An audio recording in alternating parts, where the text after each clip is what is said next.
Allow the two It's okay. It's okay. Off your mic. It's okay. Off your mic. Chai! Now wow, people wey suppose talk truth to power don off mic. And if we talk, now 500,000 they go sama us, call them hate speech. But fear not, Maiyegun don't come. Him go torchlight every corner, nooks and cranny of all these bad people where they spoil our country.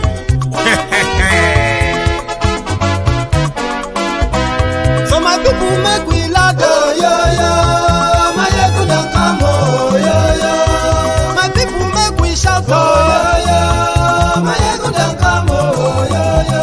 Maiyegun don't come, man of the masses, oh, yo, yo. Maiyegun don't come, oh, yo, yo. Maiyegun diary Politico, oh, yo, yo. Maiyegun don't come, oh, yo, yo.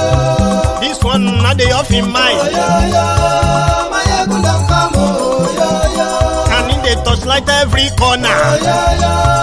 Maiyegun don't come, oh, yo, yo. Okay, some people be they holla say they want the power. Chai, them be promise us say we go get light and power. Nah. Them hustle sote they can't get the power. But now they know they do anything with the power. Sure. Every day, dollar just they get the higher power over Naira. See them talk say make we off mind, but thank God say Maiyegun don't come. So my people make you laugh, oh, yo, yo.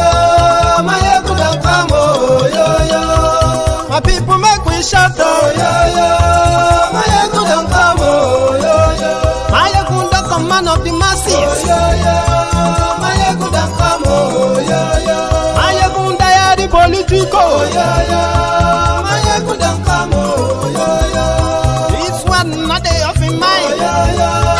Maiyegun don't come, oh, yo, yo. Person where they do evil, no one make person talk. Them say that Maiyegun, that man too they talk. He too they talk. Say Maiyegun diary, he they hot like pepper. But every day, then they take money in bulk. Woman picking, they the street they hawk. Still them talk say, make we no talk. But thank God say, Maiyegun don't come. So my people make you laugh, oh, yo, yo. Maiyegun don't come, oh, yo, yo. My people make you shout, oh, yo, yo. Maiyegun don't come, oh, yo, yo.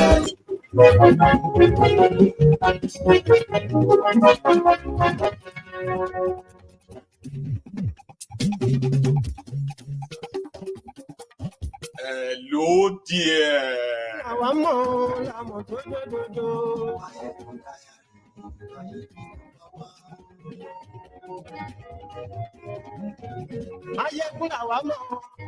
Good morning to you, good afternoon to you, and good evening to you from wherever you are joining me from. It is Maiyegun live. Thank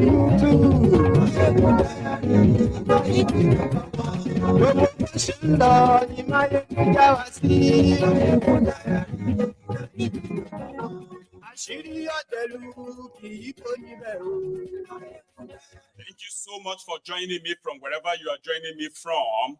Remember, share this broadcast. Invite your friends, invite your not so friendly friends, and tell them, Maiyegun today. Maiyegun diary Politico. Patronising. Kò sí lọ́rọ̀ Maiyegun. Balẹ̀ sẹ́yìn kẹ́gọ́rọ̀ lẹ́nu. Àní Maiyegun làwa mọ̀ tó dòdòdò.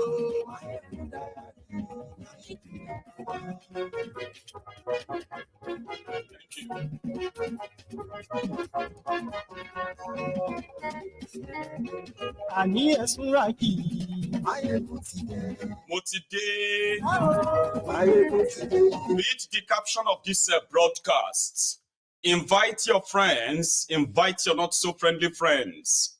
Tell them that Maiyegun ti dé. Yes, you like you. Lórí YouTube. Maiyegun ti dé. And yes, you like you. Oh, Baba Dewure. And yes, you like you.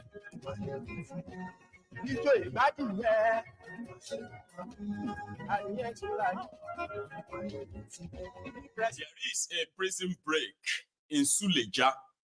There is a prison there. It's called the minimum security prison. So a heavy downpour yesterday, rainfall, collapsed the prison wall or prison fence. That's when all the inmates, the inmates bolted. 119 inmates escaped, 14 had been recovered.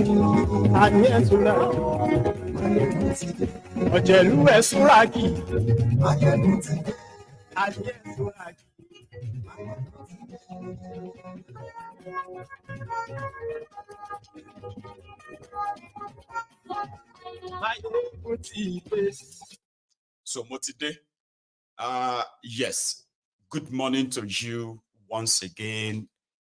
Good afternoon to you, and good evening to you from wherever you are joining me from. It is Maiyegun live. The picture on your screen, this picture, is the picture of Suleja's minimum prison in Niger State, north central of Nigeria. So we woke up this morning to the news that the people that are kept in this building, they were prisoners, right? But after, if you take a look at the image on the right, where you see that warden, that is the building, or let me say defense that collapsed. Okay, immediately the wall or the fence of the prison collapsed. Everyone bolted. 119 unknown criminals have escaped. This is not the first time that you are having this kind of prison breaks in northern Nigeria. But this is the first time that a natural, can we call it a natural disaster, enhanced or aided their escape. But their escape is not really my headache. Okay, it's my headache, all right? But the fact that 119 inmates that we have no record or no idea of their criminal record or why they are in prison, that 119 of them escaped, 14 of them recovered, and 105 currently at large. Possibly some of them will still be recovered, but many of them will never be recovered. And this is my own worry now, okay? Majority of them, they will end up in southern Nigeria with a different identity. And if they are actually indeed incarcerated because of something more serious like terrorism, you will never find them, like those who escaped from Kuje prison in Abuja. Remember, under Tifnombu, Kuje prison or Kuje prisoners managed to escape, and the top leaders of Boko Haram escaped. And to this day, many of them have not been recovered. Some have returned back to the battlefront to go and join their comrades. Others, they have built their camps in southern Nigeria, the camp of kidnapping for ransom. Another thing there again is, if, since I was a little boy, I have had the picture of Nigeria prisons in my head, even when I have not really been into their prisons. Their prison is like incubation ground, okay, for criminal networking.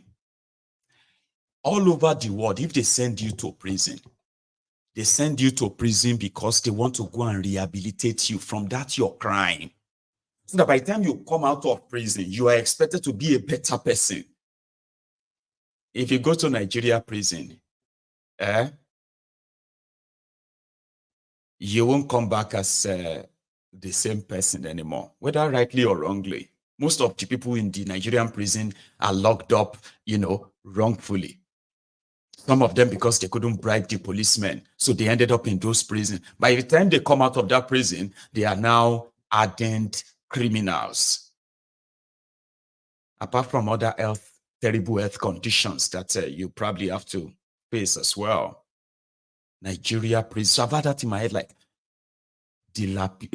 old, some of the prisons, they've had them as far back as colonial era, with dilapidated structures. You see, everything that is already ruined in Nigeria, you can take the prison service as one of them too.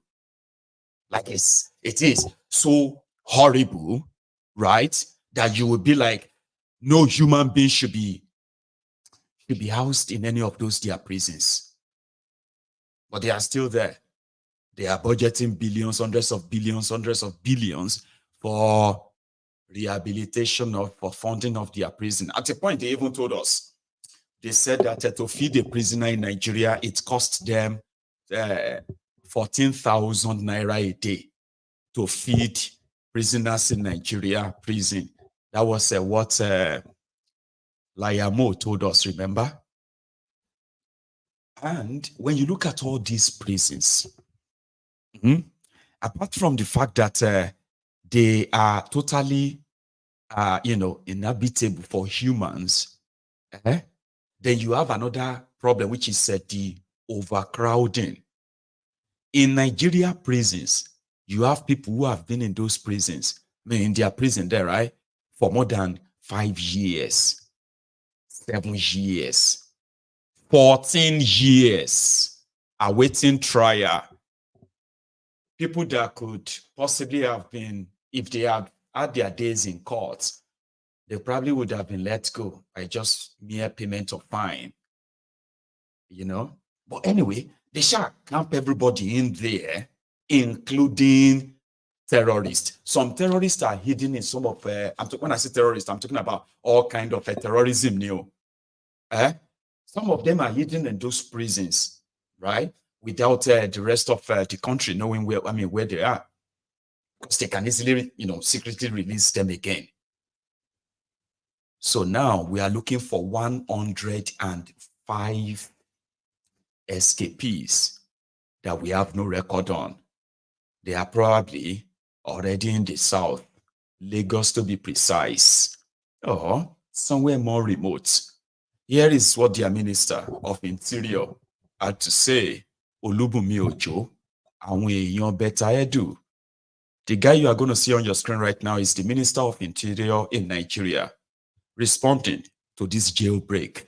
He is the guy whose company collected over $600 million. 600 million Naira from Better Edu just to consult for the Ministry of Humanitarian Affairs so that they can go and check and create register of poor people that they will give money to. So that consultancy job is what his company got. But he said his wife is the one in charge. Okay, his wife got over 600 million Naira from Better Edu for doing nothing. But he is the minister. He still has his job. So he was there today in reaction to the prison break. Let's go there. Can you tell us what you have observed so far? Well, obviously because of force majeure, the storm that happened, there was a breach of the outer wall of this facility, and some of the inmates, escaped. And of course, we've been able to retrieve, get about 10 back out of the 119. So we have 109 at large, and the manhunt is presently ongoing. We will do everything humanly possible to make sure that everyone is brought back. That's number one. And number two also is that we've also looked at the cause of the matter, because we must make sure that this does not happen again. And how can we prevent this? obviously, we can see the walls are actually old, and unfortunately, there are certain responsibilities that we must take, and but the most important thing is we'll do everything possible to restore sanity and to ensure that this does not happen in any other facility. And also, the president has also always been talking about urbanization eating into our correctional centers. And this is a clear testimony. You can look at the environment. It shows that we need to relocate a lot of our correctional centers, and we need to relocate them away from city centers, and to create better space, better security, and better infrastructure. But as we've said, we're not here to make excuses. We are here to take responsibility. We were elected as a government to do a job, and that job we are prepared to do regardless of how difficult or how tough it is. But we want to assure you that we are talking to sister agencies to make sure that we are able to synergize, collaborate, ensure that there's timely return, of these escapees, and you can be rest assured we'll put everything in place to make sure that this does not happen again. Honorable, how many there escaped now? I said 119 escaped, and 10 had been gotten, so we still have 109, at large. And let me say this was a facility that was built to house 250, and obviously because of before the incident that happened, we had 499. This goes to what we keep talking about overcrowding in our correctional centers. So this is, as much as by the grace of God, I'm very optimistic we'll solve this problem, but it also gives us probing questions, and it's in every crisis, there's always an opportunity for greatness. So it's for us to, as a people, as a country, to also be able to sit down and critically be able to fashion out a correctional system, that will work for us and to the benefit of all Nigerians. But as I've said, there are a lot of things that I won't be able to say on camera, even with the correctional center, with a lot of reporting lines and a lot of issues. We will handle those things behind the scene and make sure that, as I said, this could have been avoided if the right information, at the appropriate time had been disseminated with regards to the structure, with regards to this incident. But of course, we are not here. As I said, I wasn't appointed by President Bola Ahmed Tinubu to make excuses. I was appointed by him to take responsibility, and we are not shying away from this responsibility. We will take it, and we will get them back, and we will secure our correctional centers and make sure that this doesn't happen anywhere else in Nigeria. Thank you very much. Sir, please, we've seen some immediate interventions in the NI, the immigration, and as regards even welfare of officers within your ministry. How soon are we going to see things happen? There are some facilities, being developed. The point here is that we're here for correctional centers. And when you talk about, this is a national issue, and something that borders on national security. It's a sober moment for me as a person. So also I believe it's a sober moment for all of us, and even our men in uniform. We've done a lot, but things like this, could, pull us back a bit. So it's a sober moment for us, and I sincerely think we need to concentrate and focus on the issue on ground, and put all our energy into making sure that we solve this problem as soon as we can. And about welfare, I don't think any of our officers are complaining, because we are doing well. President Bola Ahmed Tinubu has been so magnanimous in making sure that he takes care of the welfare of officers. And I think it's not my responsibility to show their payslip, but I think this government has done. Nuisance Lele. all talk. Olubunmi Ojo is the interior minister in Nigeria. And the first thing is, normal, I mean, listen though, they said that the facility or the prison has about 250 inmates. Abi? I don't believe that. They were actually like more, okay? But let's work with that number. So what that simply means is that about 100 and maybe 140, 130 didn't run at all. So then we have to relocate them to Borno State. I don't know where the prison is in Borno State, so to say, right? But yeah. So Olubunmi Ojo, then they were kind of talking about, the welfare of the officers who are working in the prison and all that. Don't let us even go there, okay? Like when I'm talking about the rot that is within their prison service and the corruption that is embedded in it, we can spend the rest of this evening just talking about that. I am worried. So should you. I am worried because these guys are so untrustworthy, so dishonest, that if you take any of their word, beyond just being mere words, you may be their next victim because you may think they actually mean anything they are saying.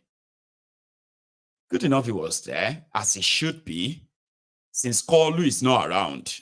So everything there is just for the face-off of it. I am worried about those criminals in that place that they won't tell us. Because to them, they can't tell us. Who are already following their cows or following their tomatoes or following their trucks, whatsoever, down south as we speak. Listen, I'm not trying to sort of scare you. The end, everything in Nigeria is already scary, except if you are lying to yourself. I'm just trying to make you see beyond reading the headlines. Because after the headlines, once the camera is off, once everybody is gone, right? The real problem will start. The one they won't tell you.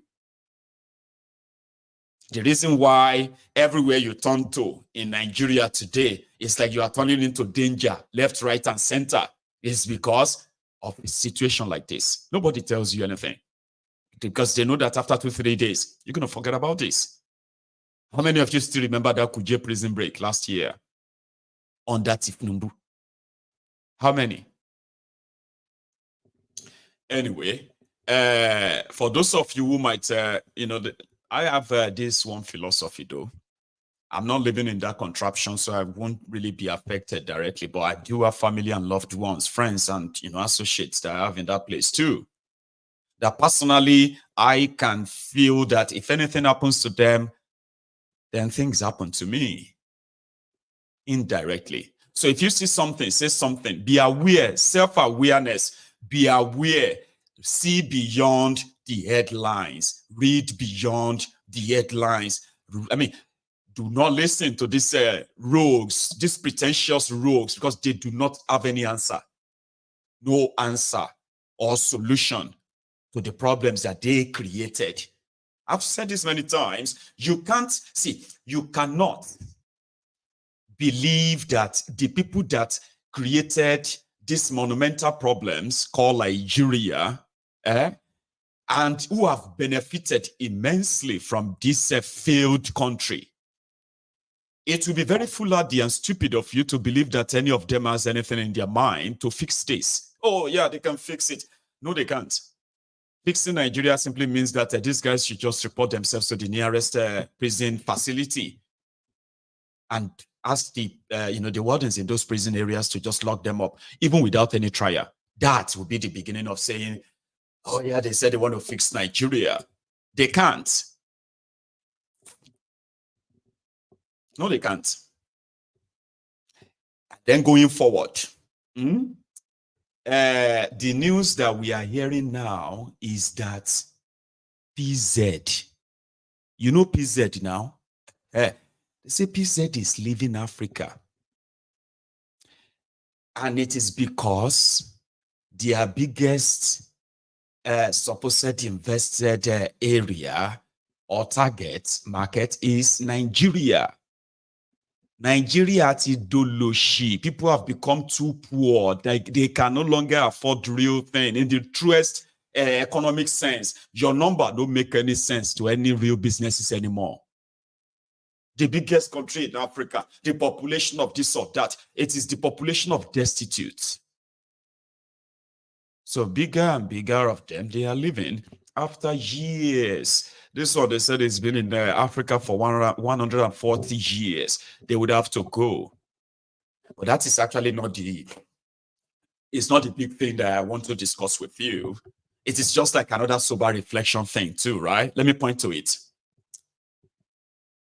When you look at all this, starting from the Lever Brothers, the Royal Niger Company, and then back to, when they started sharing what you can call the influence of these foreign investors or foreign companies, especially those in manufacturing, those who are producing things that a lot of us grew up using, liquid wash, toothbrush, baby powders, baby this, all that stuff that we grew up.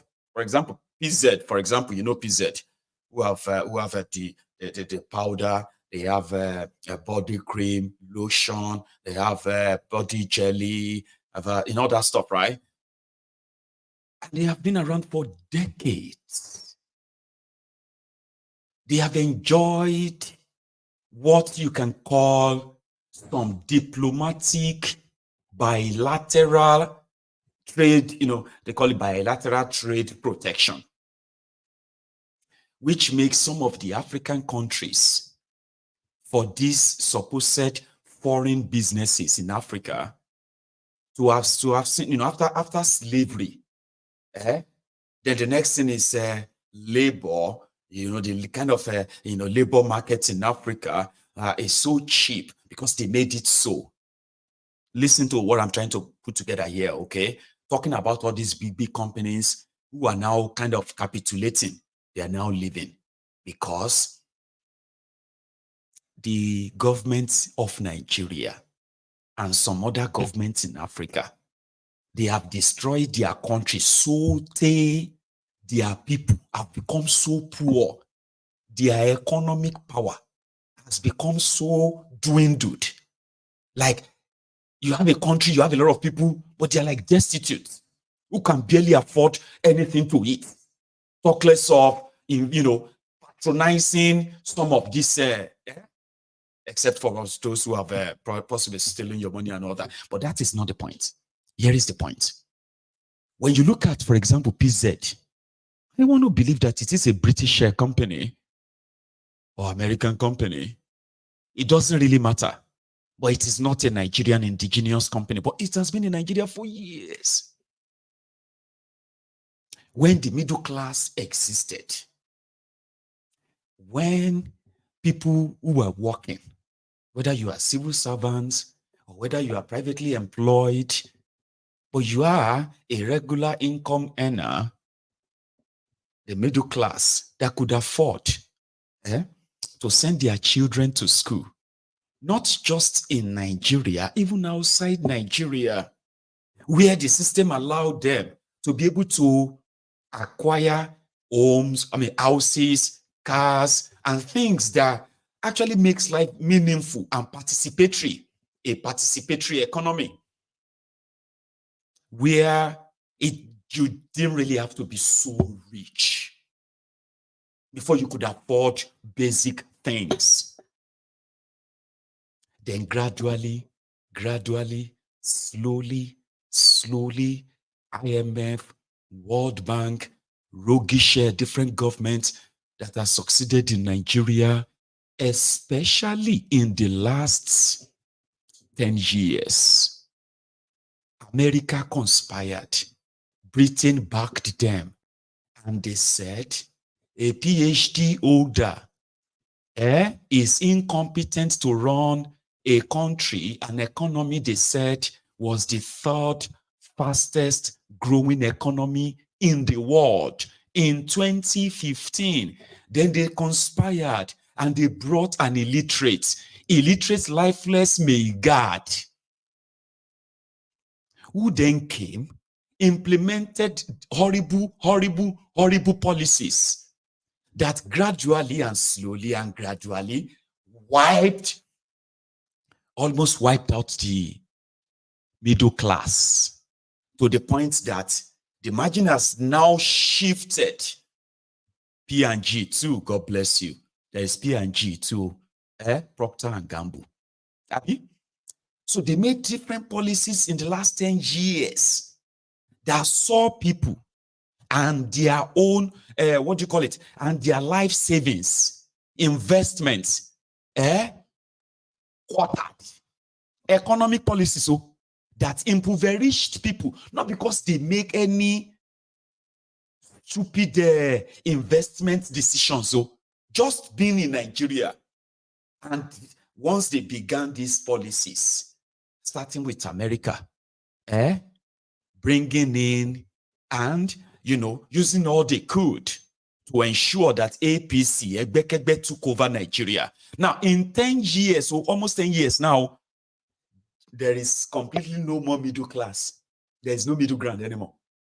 You are either very rich or you are very poor and belong. Policies of government where they were going left, right, and center, looking for who to borrow money from, devaluing your currency, devaluing your Naira over time until businesses died, jobs died.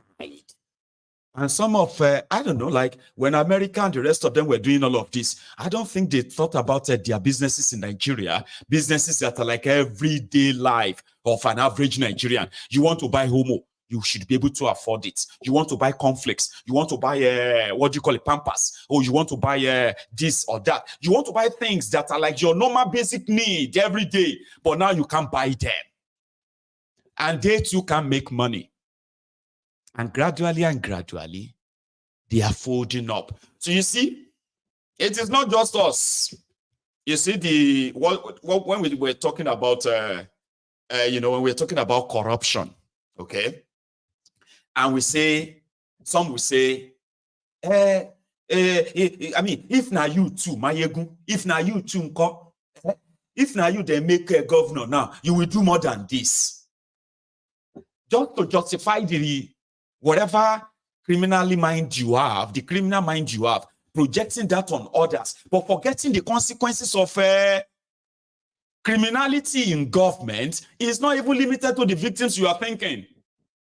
Yeah, it's not limited. See, the rogues who are stealing your money, your big men, it is just because they are short-sighted.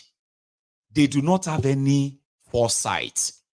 That is why they see looting you, stealing from you, building mansions inside shanties, driving hundreds of millions of Naira worth of automobiles, billions of Naira automobiles on tarred roads. At the end of the day, money that is meant for provision of education, they've stolen it. So they decided to give you adulterated education. And where do you think that will leave you? Adulterated education will give you quack doctors that will work and kill you. Adulterated education will give you quack lawyers that will argue and send you to jail. Adulterated education will give you adulterated engineers. They will build houses and the houses will collapse. Adulterated education will bring in policemen, military, officers, whose job is to protect you. They will turn the gun on you. Adulterated education. So they will take the money, buy properties abroad, buy properties here and there, deny millions of you proper education that can really help you. So 10, 15, 20 years time, some of you will turn to terrorists. Some of you will turn to fraudsters. Some of you will turn to assassins. Some of you will turn to politicians to make the situation worse. At the end of the day, none of you will turn to something that will be productive for the entire country. None. Rather, you will be looking for a chance to take your own shots. No be so? So, also, the money meant for healthcare, they've stolen it. They themselves have no access to healthcare. In their greed, they do not know that it is safer to use the money meant for medical care or health care to actually build the healthcare facility, so that when they have heart attack or they are robbed, they are attacked by armed robbers, or they are attacked by kidnappers, the people who are the product of their own corruption, they can at least have access to healthcare just about 30 minutes, 20 minutes away, instead of waiting inside the plane for 6-7 hours to go and see a doctor in Germany, to go and see a doctor in London. So at the end of the day, corruption will pay those who are thinking corruption is paying them too. Of course, you don't have access to that money, so you can really be very hungry. Those who have access to money are also doing the damages to themselves, damages that will also kill them. That's what corruption does, in truest sense. So it is the same way. This time around, this one is not for you. It is for our imperialist puppet masters, the ones that will give the criminals in Nigeria every requested loan that they know they will steal, but because they know they have millions of people that they can put the debt on, and in perpetuity, they can serve, we can serve them. So their own businesses will be dying. That's the bottom line. The end of Nigeria is going to happen in a way that even those imperialists, Britain and America, they themselves, they will feel from the collapse of Nigeria. And somebody said that the collapse of Nigeria will not be televised. It is going to be streamed live, and everybody go collect. So PZ is leaving. They said Nigerians have become so poor. They don't think their business can survive anymore. They have been running at loss. For the past 5 years, they have been struggling. Everybody do not collect. You remember that one? Last, you don't cast. Now everybody go chop breakfast. You don't cast. Last, everybody go chop breakfast. Not just that, if you don't understand it in English, Yoruba version day. No. Gbogbo ala máa jẹ breakfast. Àsìkò tó ní kálukú máa jẹ tiẹ̀ ọ̀tọ̀ọ̀tọ̀ ni. Summa billahi.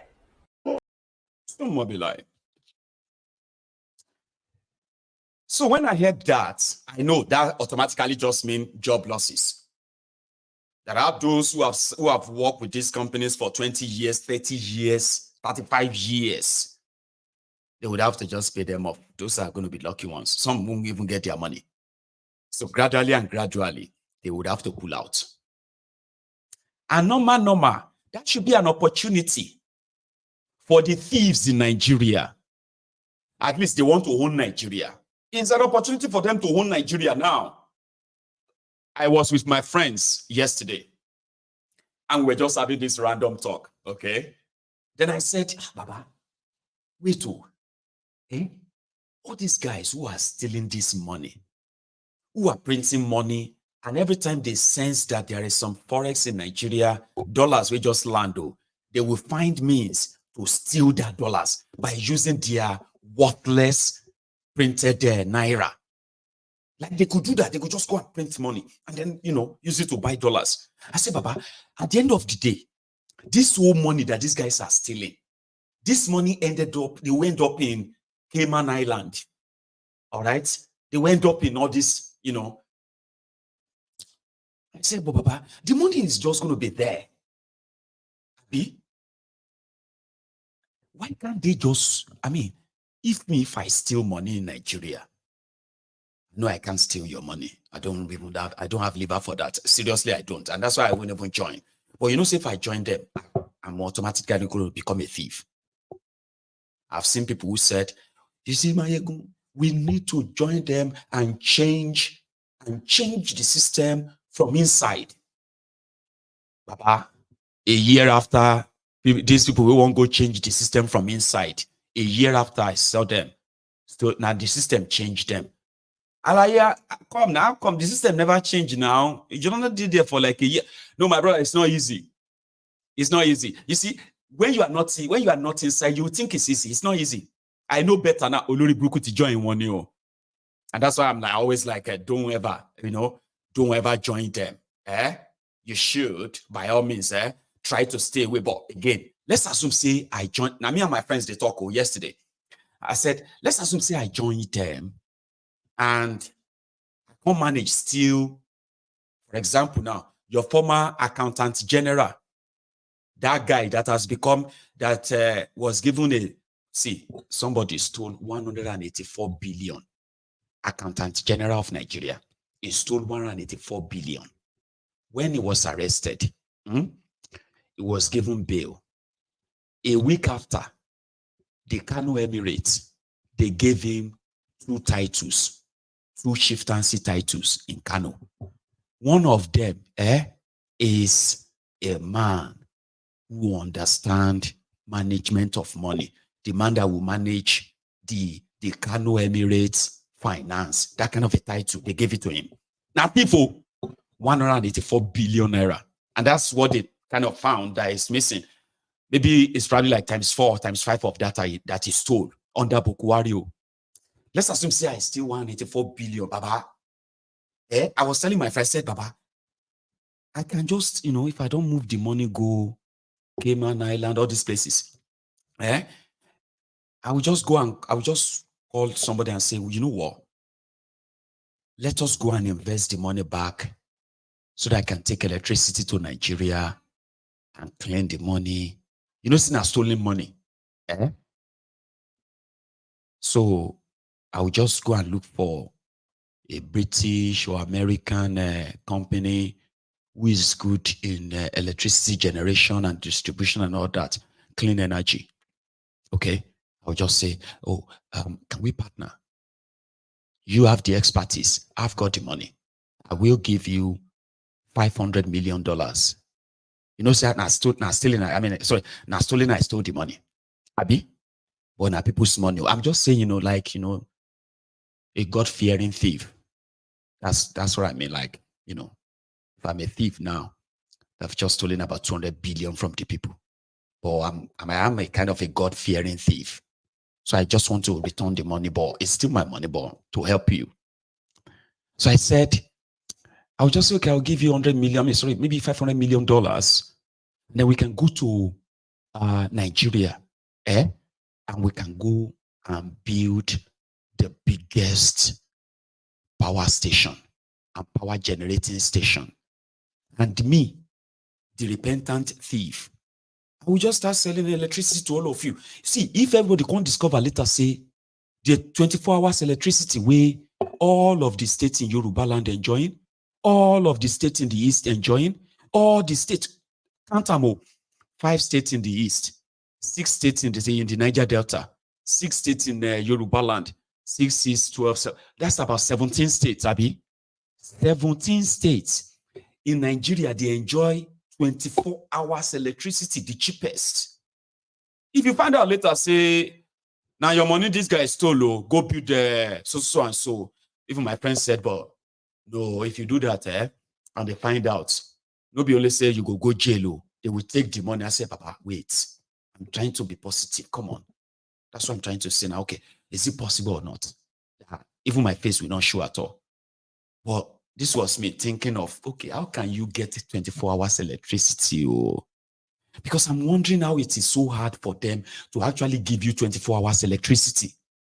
So I can say, okay, all these thieves, these companies are living now, they can bring the money back now, like invest in the critical infrastructure, own it, instead of using the government money that you gave to Dangote.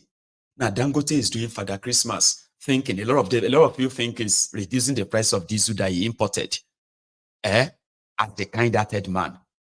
In another few months, you will hear the story of how much hundreds of millions of dollars paid to him so that he can help you reduce the diesel price.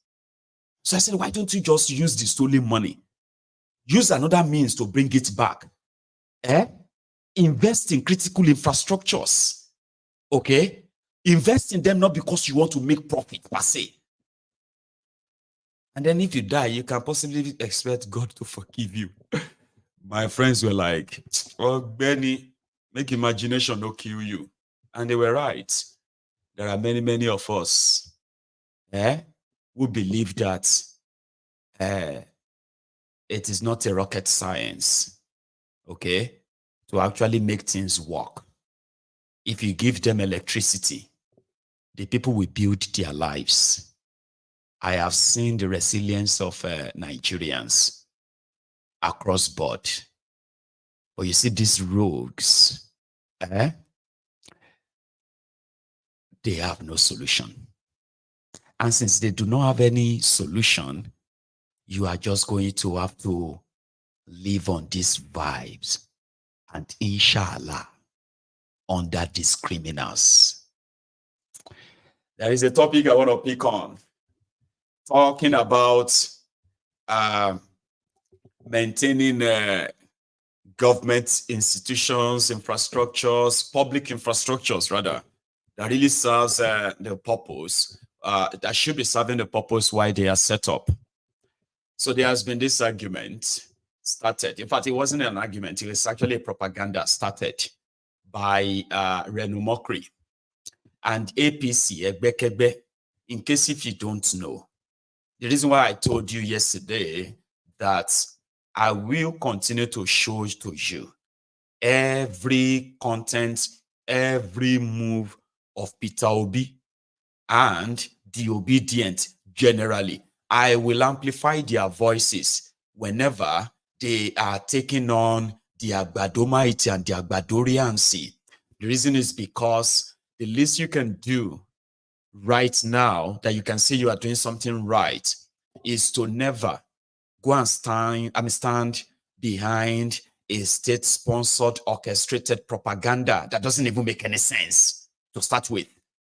But they are driving, they are pushing it, and that's how it works. And before you know it, you have to say, yeah, it's true.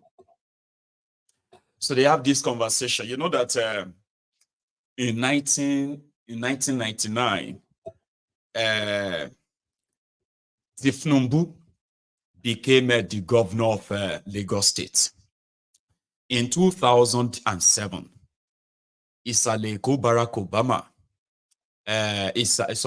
Ajangbadi Albert Einstein, Fashola, he became the governor. In fact, APC, Egbekegbe were using Fashola's template as a Lagos State governor, as a template of what they will do when Bokwari become your president. Meanwhile, all of that are just what you call the work of propaganda. It works so well. There are so many people, right, that actually believes, okay, that Fashola is one of the best governors in Nigeria. That's how propaganda works. But at the same time, the statistics shows otherwise. Despite their access to the highest, highest amount of resources when it comes to development, these guys were what?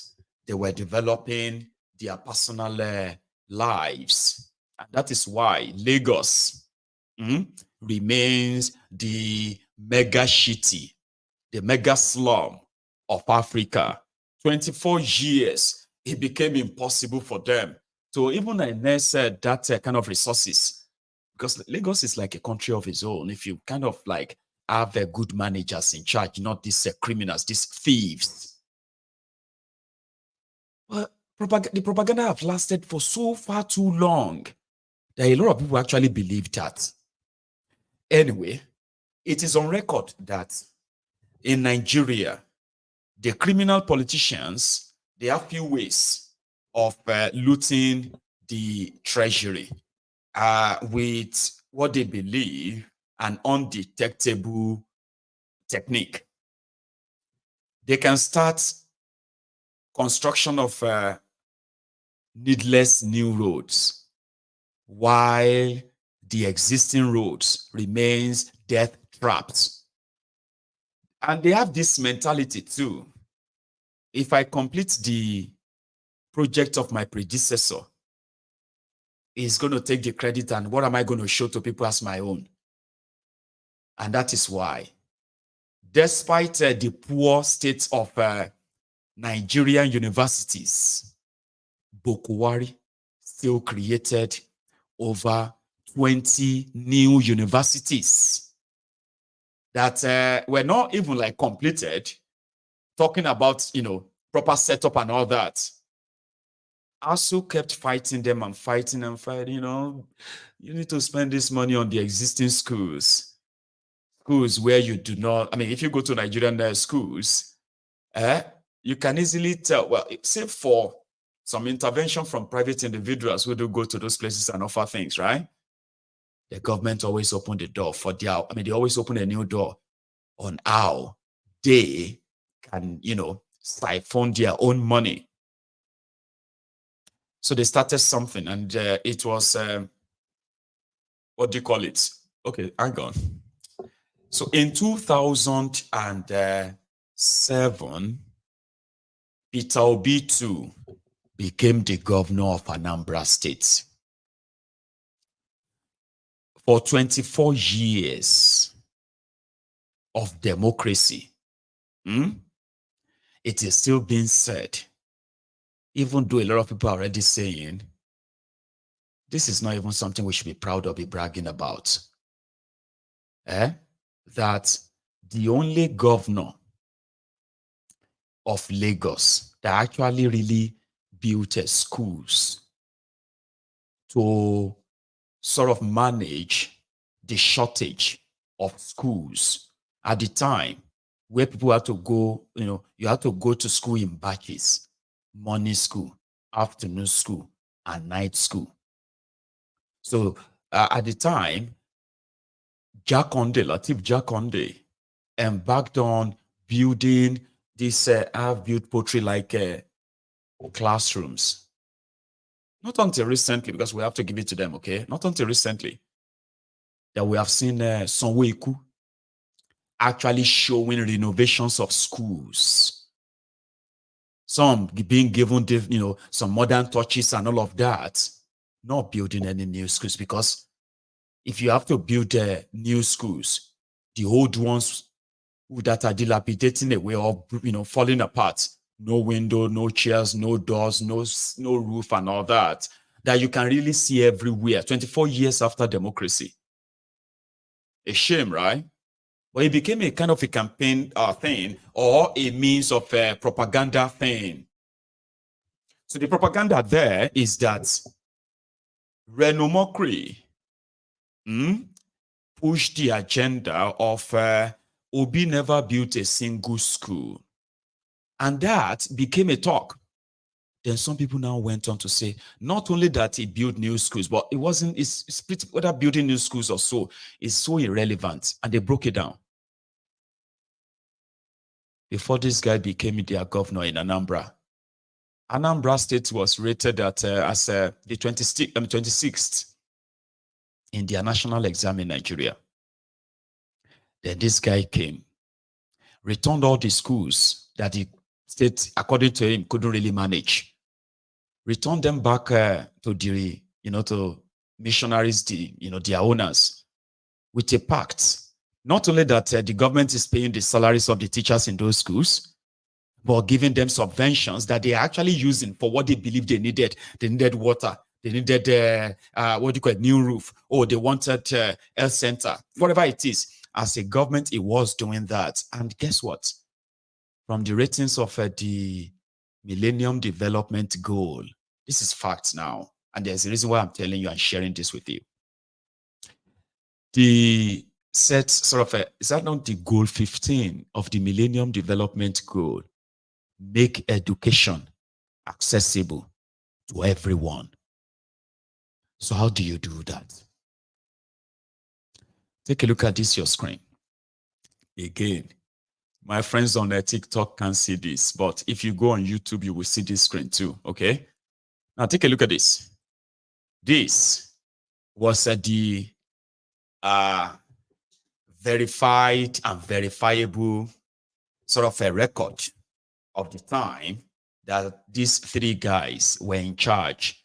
First, when Tifnubu was the governor of Lagos State between 2003 to 2007. So you can easily tell what was his gross national per capita for Lagos. Very rich. Life expectancy, Human Development Index, HDI, Health Index, Educational Index, as well as the Income Index. This is a, this is an information that is that has been available for for years.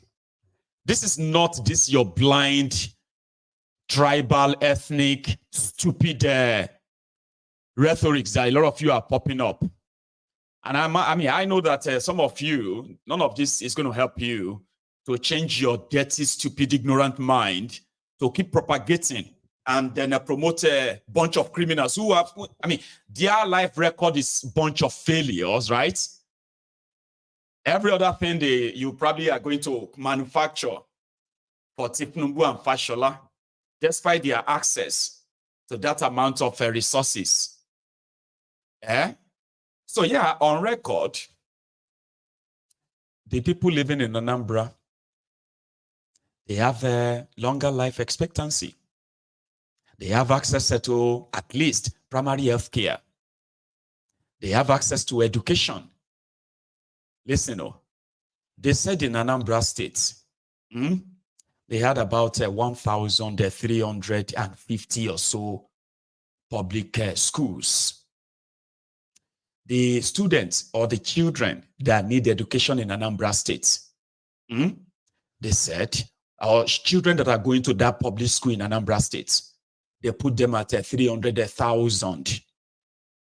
So when you begin to divide the children into those schools available, it simply means that you would have to put in maybe 300 children per school or 250 children per school. And averagely, that means you have around, maybe 40, 50 children per class, right? That's very healthy. And then from 26th position, they took Anambra State to number 1. This is a fact. It is something that is there. But a lot of you don't know that you see this will be going left, right, and center. There is actually an all-out propaganda campaign that is going to make it look like they have election next month. The guy said there is no election. Why don't you just face the people you promised to govern well? And that's why you are hearing this. So let's start with, I've shown you that, Abi. Here are some of the schools in Anambra State when that guy was their governor, okay?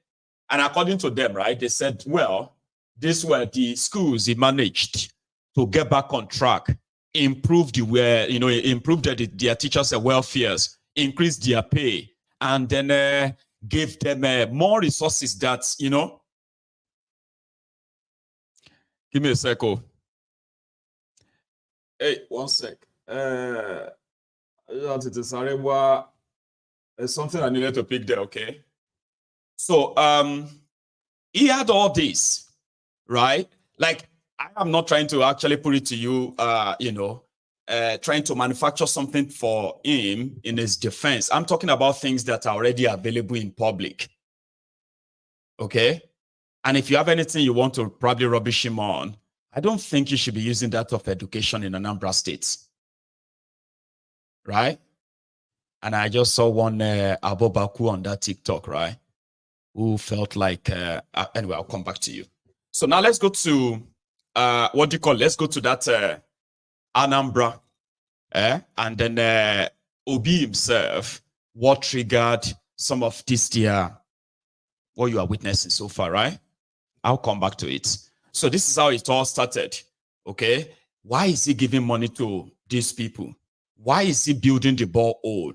He is not your president. He is not your government. Some of the questions and all that, that you probably, or some of the expectation of him from some of these guys makes it look like he's their president. I don't know if you have seen a lot of, if you have seen some of those reactions, right? I'm coming back. This is how it all started. The Labour Party presidential candidate in the 2024 general election has been busy in recent times visiting communities, mostly in the northern parts of the country, to get first-hand knowledge about their problems and how we can help. His latest stop is an Almajiri school located in Badarawa, Kaduna North local government area. The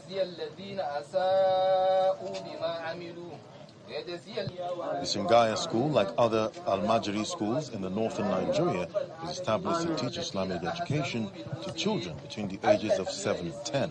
I've come to visit a typical Almajiri school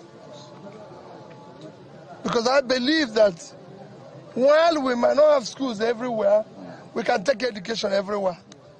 And all the effort of the federal government need to be doubled by investing in these young ones. Because the more we invest in them and they have education and skills, the more we fight the future problems. Again, to invest in the area of pulling people out of poverty. I've said it repeatedly. The more you pull people out of poverty, the more you reduce criminality. While making a donation of 10 million naira to the school, Mr. Obi advocates proper funding and integration of the school system into formal basic education so the children can be exposed to other subjects side by side with Quranic education. You can look at how intelligent these young ones are, how they memorize the Quran and everything. These are great people. These are engineers. These are doctors. These are professors. These are people who can develop into things. These are people who can change the world. I could see it in them. But we need to invest in it. He also visited the Fawan Muslim Hospital and the College of Nursing, St. Gerald's Catholic Hospital, where he equally makes donations to the two organizations. That is just the taste of what is to come. He has said it to you that what he has offered us here is just the beginning. We will come and come and come again. Therefore, I want to once more thank you very sincerely. Presently, Nigeria has been fatigued by lingering insecurity, which is largely blamed on poverty and unemployment.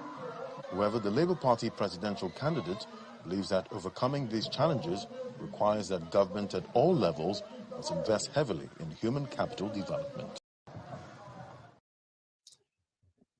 You see, I wanted to show you that so that you can know when their rage is coming. Listen to me. I have told you this before. If you don't like Obi, it's all right. It's okay.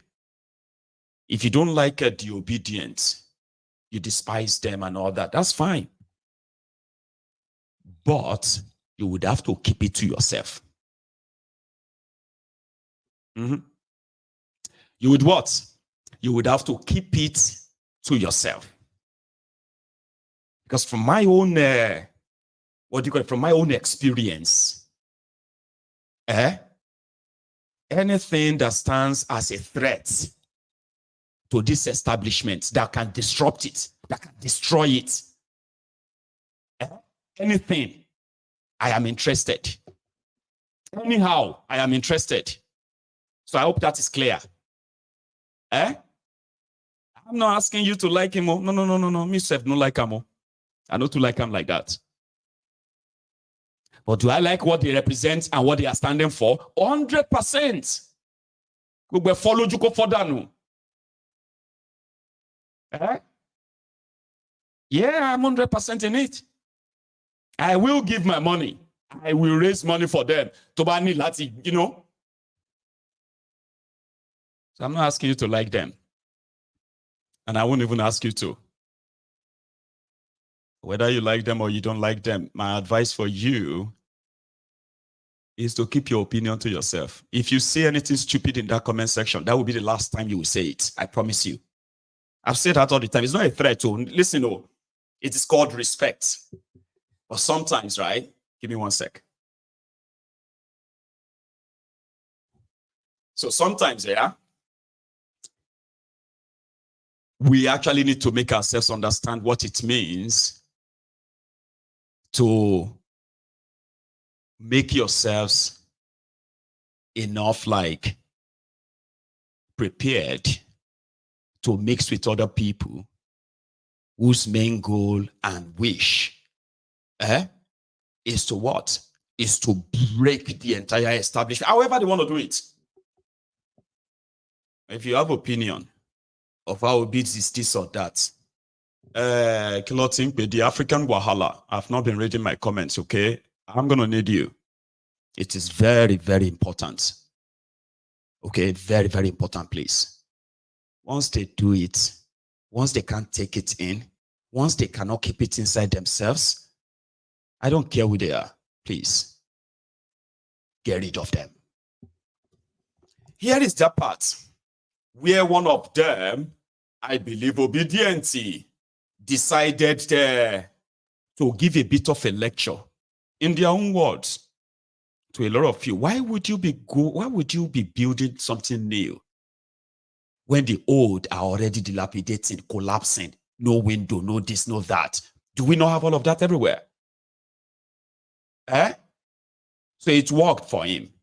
His idea worked.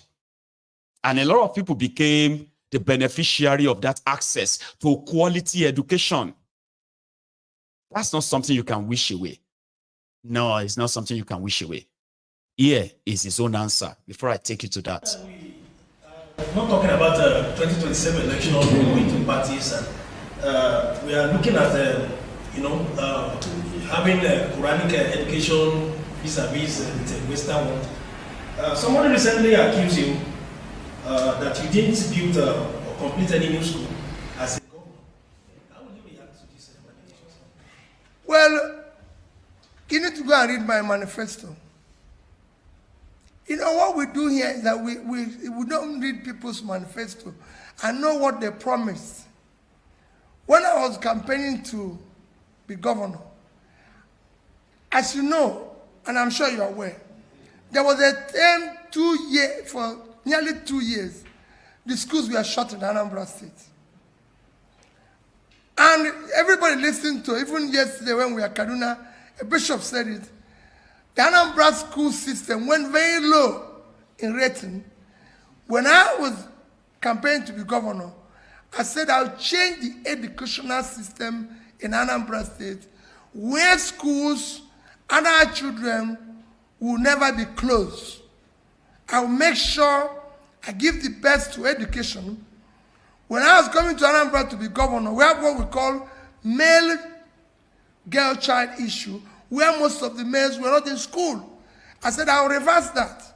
And I'll make sure that Anambra State becomes one of the best. And when I started, we were number 26, 27, Wayaka Neku. By the time I left, we were number 1.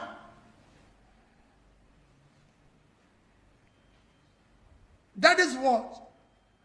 When I went to Anambra State, I know the state of the schools. When I left, every secondary school in Anambra State had, like I said, a borehole, they had computers, they had vehicles, they have generator. No other state in this country, not one, who said they were able to fit. You can go and ask even providers of computer. Even had, every secondary school had internet. You can go and ask one of the famous makers of computer sets.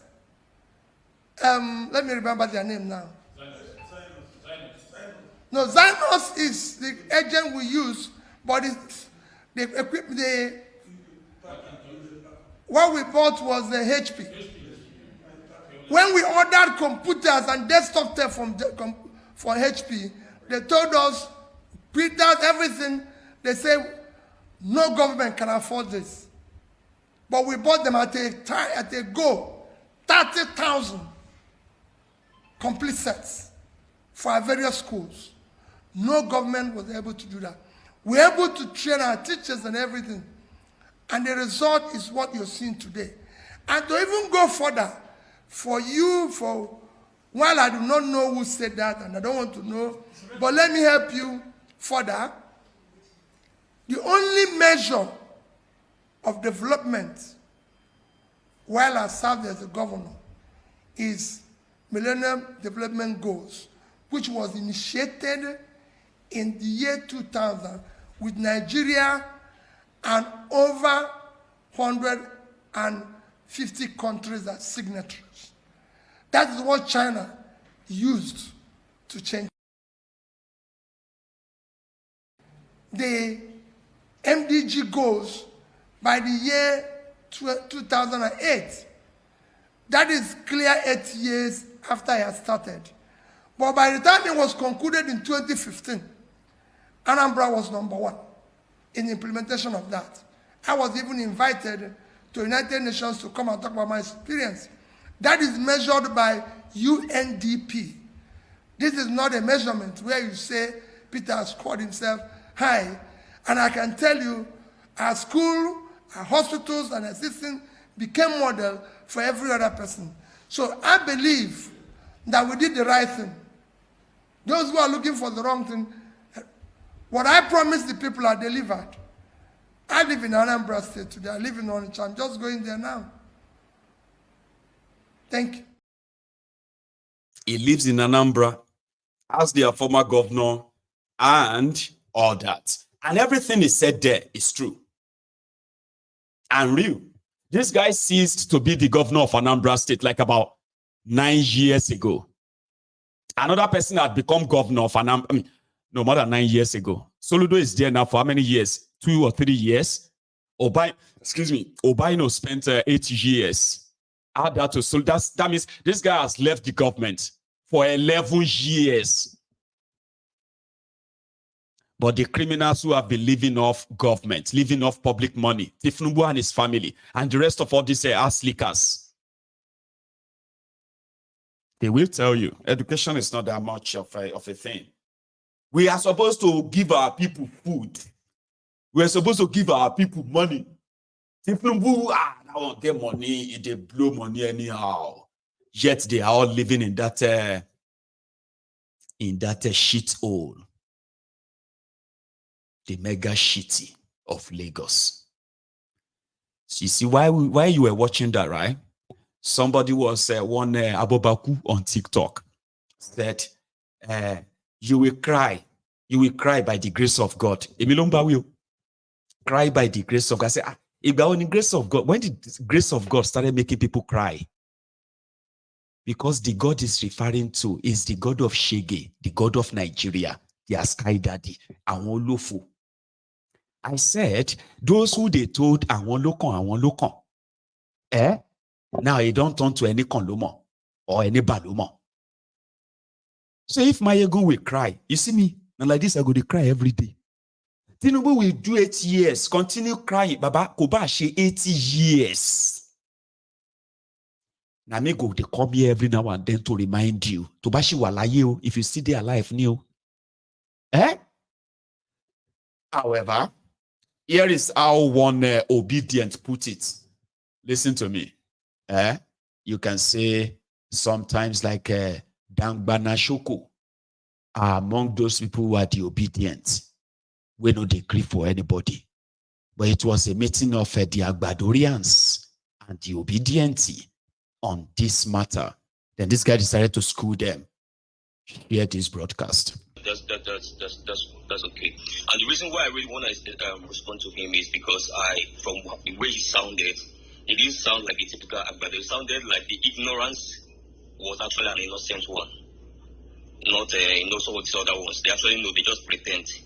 But his own sounded like it was actually genuine, innocent one that needed to be tutored. My dear friend, education when you check education as a section or segment of development, there is 6 things that make up education in that sector. 6 critical aspects of it. 1 is access. 1 out of the 6, that's what everybody's banding about. Access, that's the building, the structural building. But 2 is service.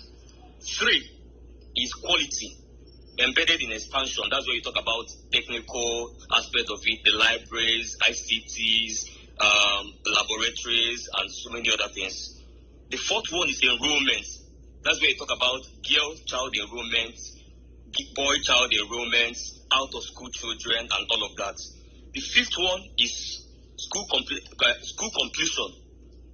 So as they enrolled, how many people was able to complete? So how many children were you, not only how many children were able to pull into school, but how many children were you able to retain in school till they finish successfully? And then the last one is general performance. That's where the WAEC and the NECOs and the international awards and the global awards and the big everything is. So these are the 6 pillars of education as a sector. And I refer you to go back to some of the documents that was provided by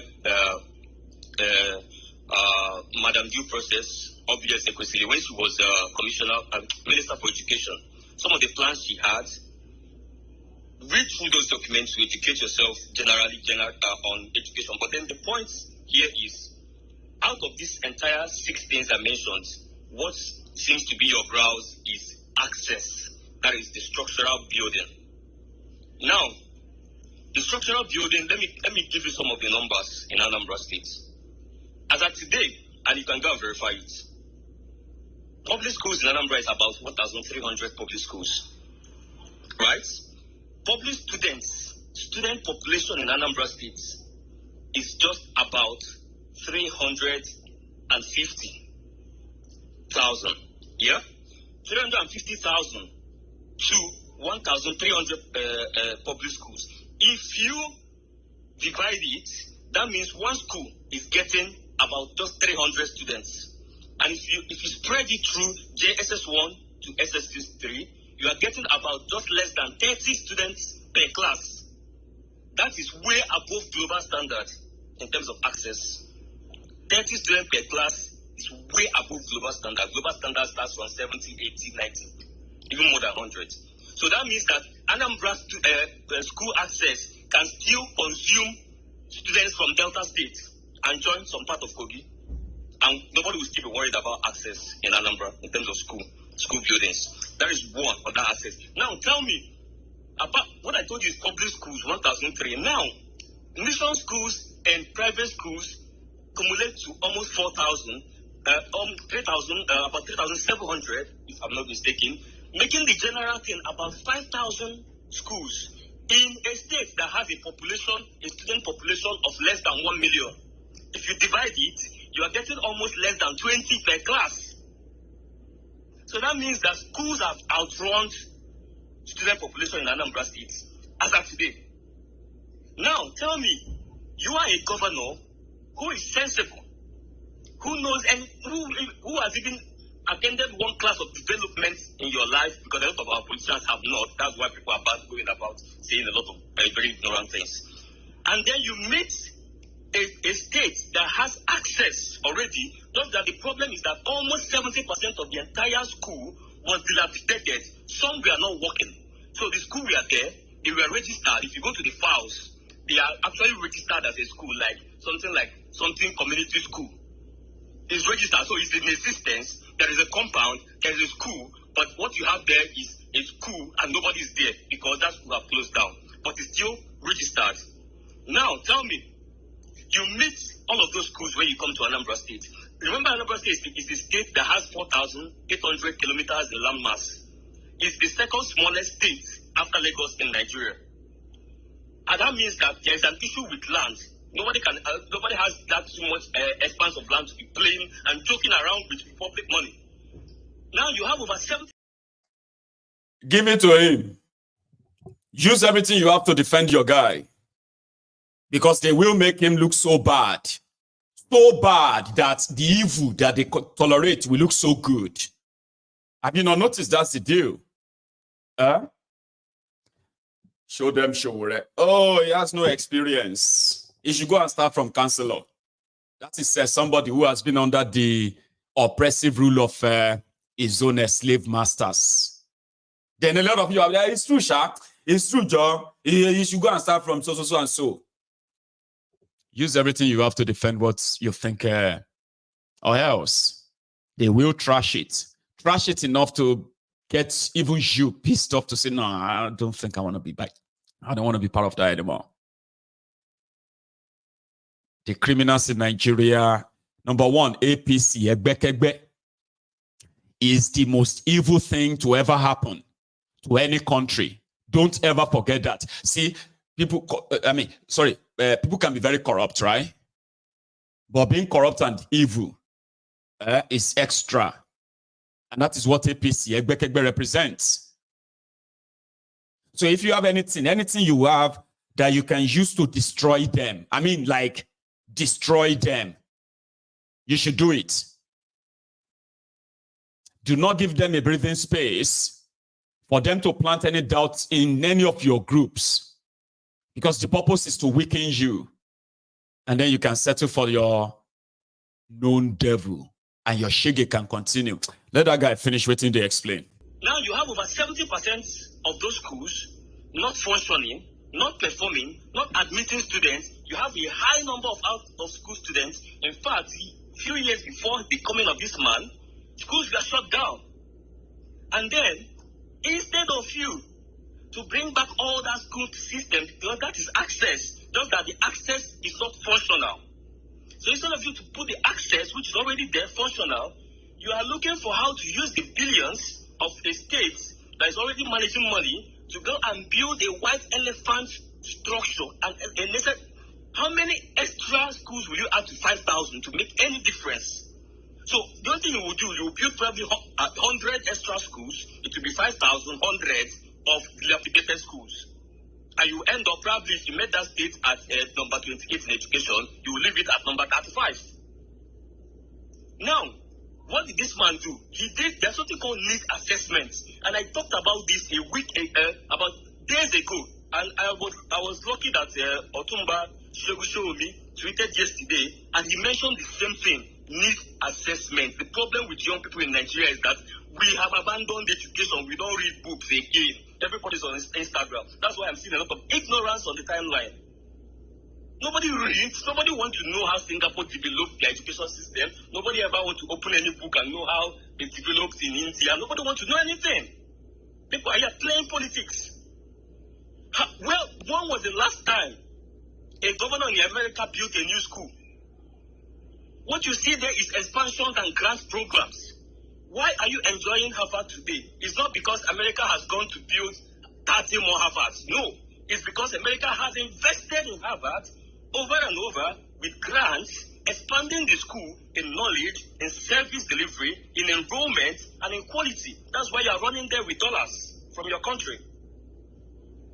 So, my brother, access was not a problem in Anambra State. If you check the need assessment Obi conducted immediately he got to Anambra State, it was clear immediately to him that access was not the problem. The schools were dilapidated. Why? Because after the Civil War, the state government, the eastern government, grabbed all the missionary schools, because there was a huge population of missionary schools in the southeast, especially Anambra State, because Anambra State is a Catholic state. And Catholic, if you know Catholic, they build school like pure water anywhere they are. So there was a huge density of school already in the space, but because it was grabbed by the government after the Civil War, and then the civil service corrupted the school, messed it up, destroyed it. That was why the first thing Obi did when he got to Anambra State was to take the big quantum leap of returning the schools administrative-wise. Only administration, that's what he returned. The ownership, like day-to-day running, but the state retained funding, financing, staffing, yeah, and supervision as well. Now, because Obi knows that it was better managed during the missionary days, he put it back, and it was not an easy task because other governors before him tried to do it. They couldn't pull it off. You know why? Because there's a lot of litigations there. Because people, the Catholic is saying no, this belongs to Anglicans, say no, but historically this and this, and so it was a big. Nobody wants to go into that. No sane governor wants to go into that. You have to be brave. You have to have a lion heart for you to go into something as sensitive as that and historical as that. It was more even difficult in Anambra that is a Catholic. Okay, two minutes. So let me just round off. So he was able to pull that historic feat off, handed those schools back, and then the public schools, and he started doling out those grants, which is standard global practice for those schools, all of them to be rebuilt. All of them. The problem we're having now is people don't want to rebuilding. People want to abandon the space and go to a forest, start off a brand new land, and build something. You get what I'm saying? And I'm surprised Obi didn't even talk about the ones he actually built. He built Anambra State University in the background. My cousin sister's school there. It was one of the first sets to graduate from Ibariam. He built it from scratch. That was it. And I have evidence. I posted it on my timeline. That was a forest, and Ibariam, a forest like evil forest for Nollywood, where you say that they go, they'll find egg of life. It's an evil forest. He cleared it up. He created the first road that led to that school. But I'm sure he didn't want to go into all that because he wanted to actually make the first point I make, which is that there is access already. You can't waste that taxpayers' money building structures and then forgetting about service, and that's why you move from 26 to 1. That is what show working, no be cho. Thank you. These guys are doing in do well. The reason why I had to share that with you is because the conversation was raging everywhere and all that. And since it is the propaganda of, oh, it's this or that, what did he do? Not, and it was all because this guy was asking them to do something about water. Okay, he's doing this, he's bringing the attention to it, he's raising the awareness on that. This is a real issue. A serious government should kind of take that back. Is the opposition. So he should be doing that, right? So I'm not here asking you whether he's a saint. I've told you this before, okay? In fact, I do not really want, people to defend the personality of Obi or what have you.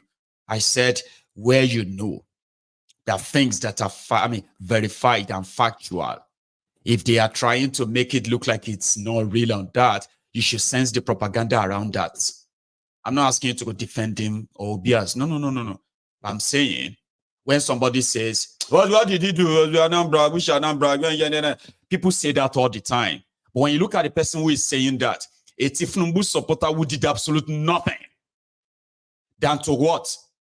To annex the state purse to his own family string. Tifnumbu, the Jeunsoke madman.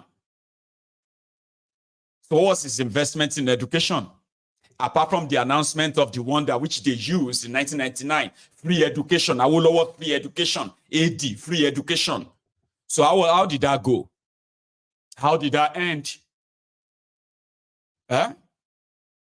So when you see people who try to, what we are asking is that in honesty, not lying, just present something that says, this is the truth. It doesn't matter how you feel about him. And on Maiyegun's diary, Politico for now, it doesn't matter how you feel about Obi and obedient. Keep it to yourself. And I'm serious, I mean it. Keep it to yourself. You know, say we are very stubborn. You know that mentality of Nigeria mentality, we go say, you defeat me. What do you mean? I will say my mind. I'm not saying you shouldn't say your mind. But I promise you, that will be the last thing you will say. Because your mind doesn't mean what you are saying is a fact. So I would rather you present something that is actually a fact. Not something that has to do with your emotion and few other propaganda that you have been fed. Do you understand? That's what I'm saying. I'm not asking you to come and defend him or come and tell us it's no.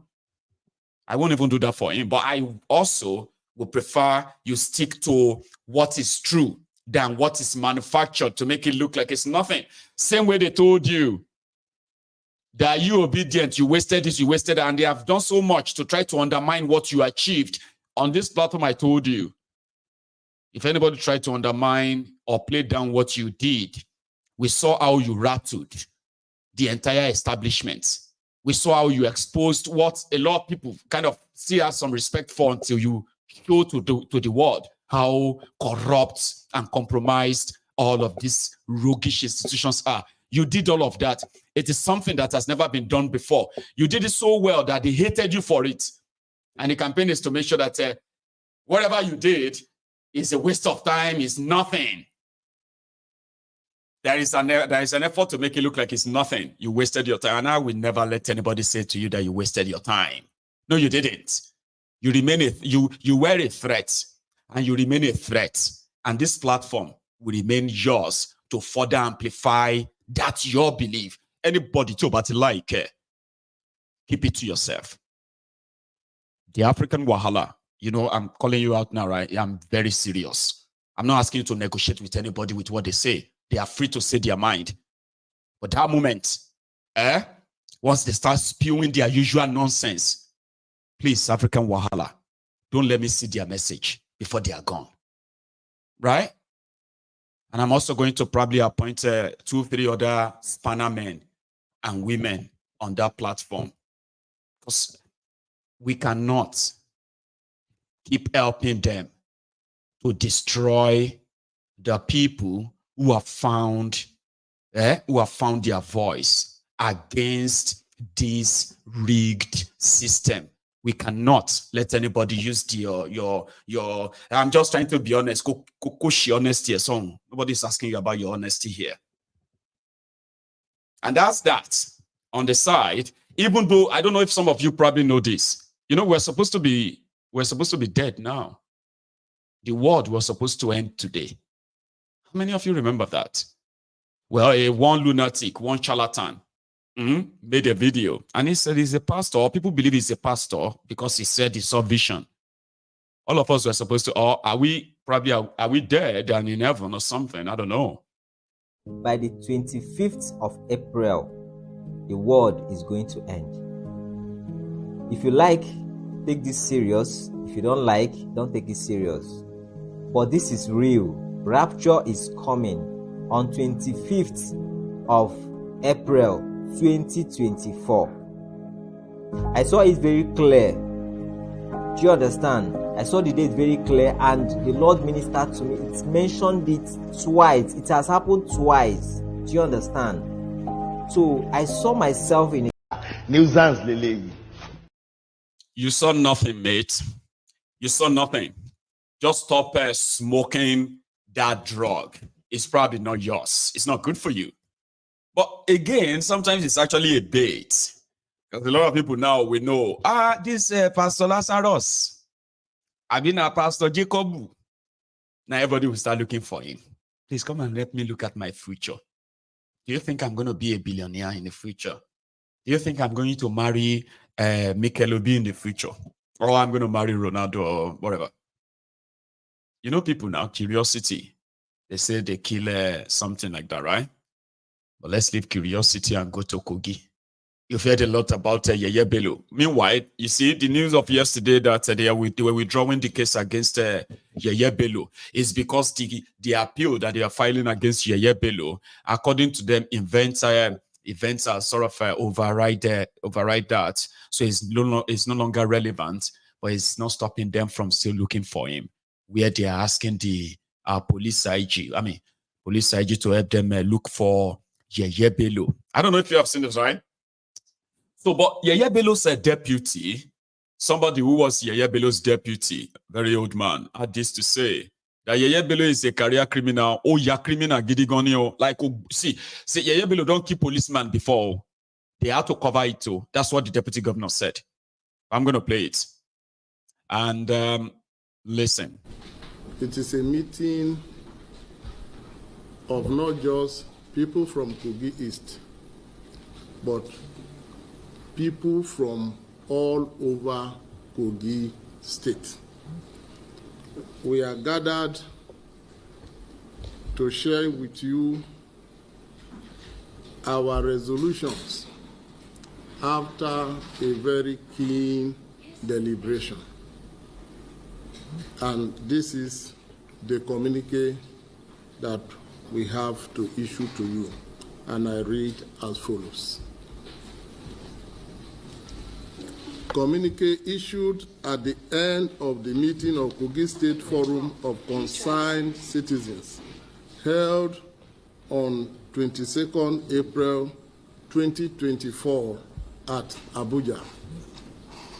The Kogi State Forum of Concerned Citizens met in Abuja on the 22nd April 2024 to review issues concerning the state, region, and the ongoing efforts of the Economic and Financial Crimes Commission, the EFCC, to bring the former governor of Kogi State, Alhaji Yaya Adoza Bello, to justice and to answer allegations of embezzlement of over 84 billion leveled against him and others.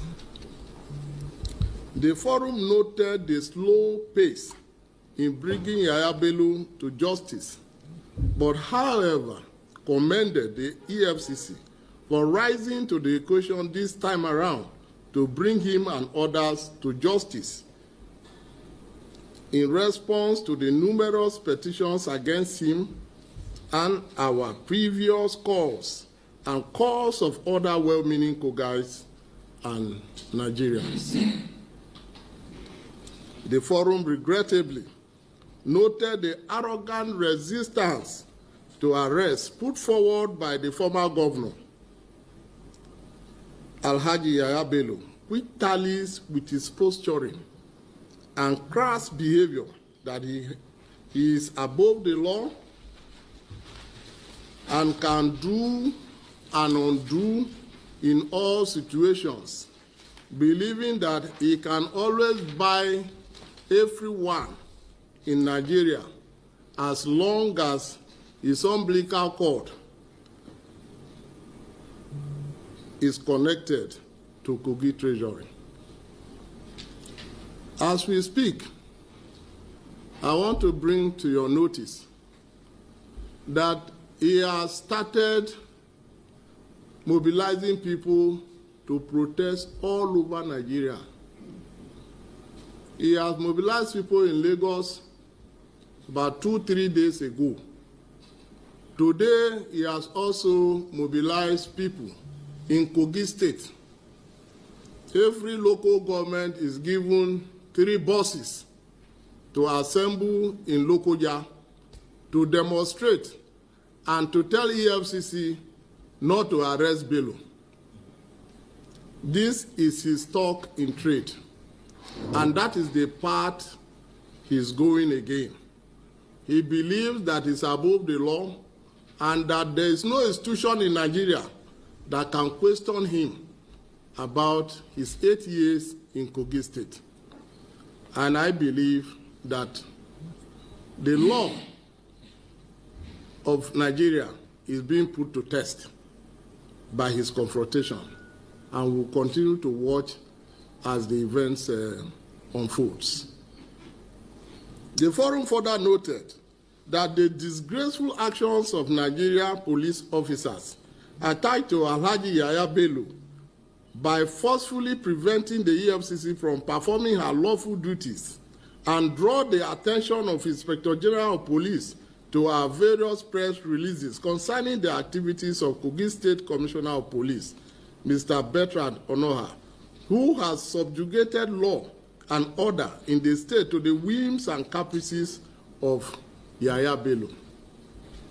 It is now glaring that he has reduced the state police command to the private army of Yaya Bello. We commend the Inspector General of Police, the IGP, for proactive reaction to the unethical conduct of Bello's security aides. We implore him to carry the same disciplinary measure on the CP of Kogi State, that is Bertrand Onoha, who has been at the root of misconduct of policemen in Kogi State. Nigerians may not have come to the end of unethical conduct of policemen in Kogi State as long as Bertrand Onoha remains the CP of Kogi State.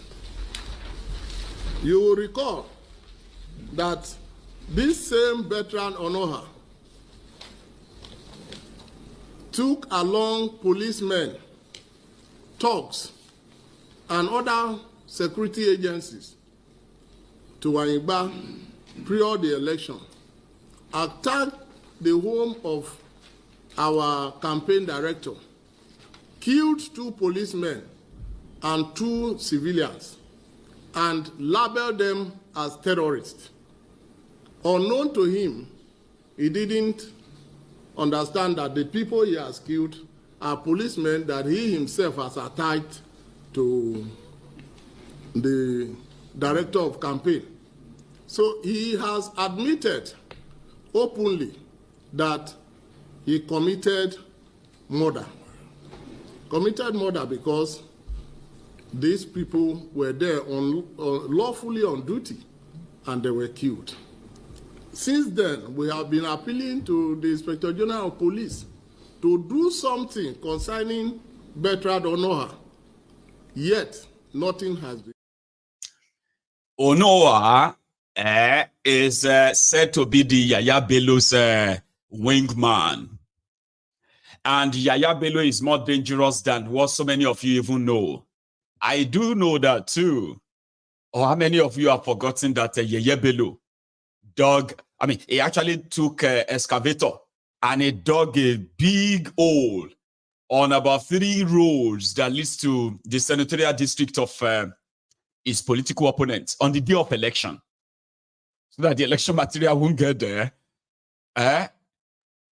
before they announce results. Yaya Bello is the Mr. Tatata, at least I witnessed on video on Yaya Bello's election, where more than 4 people were killed.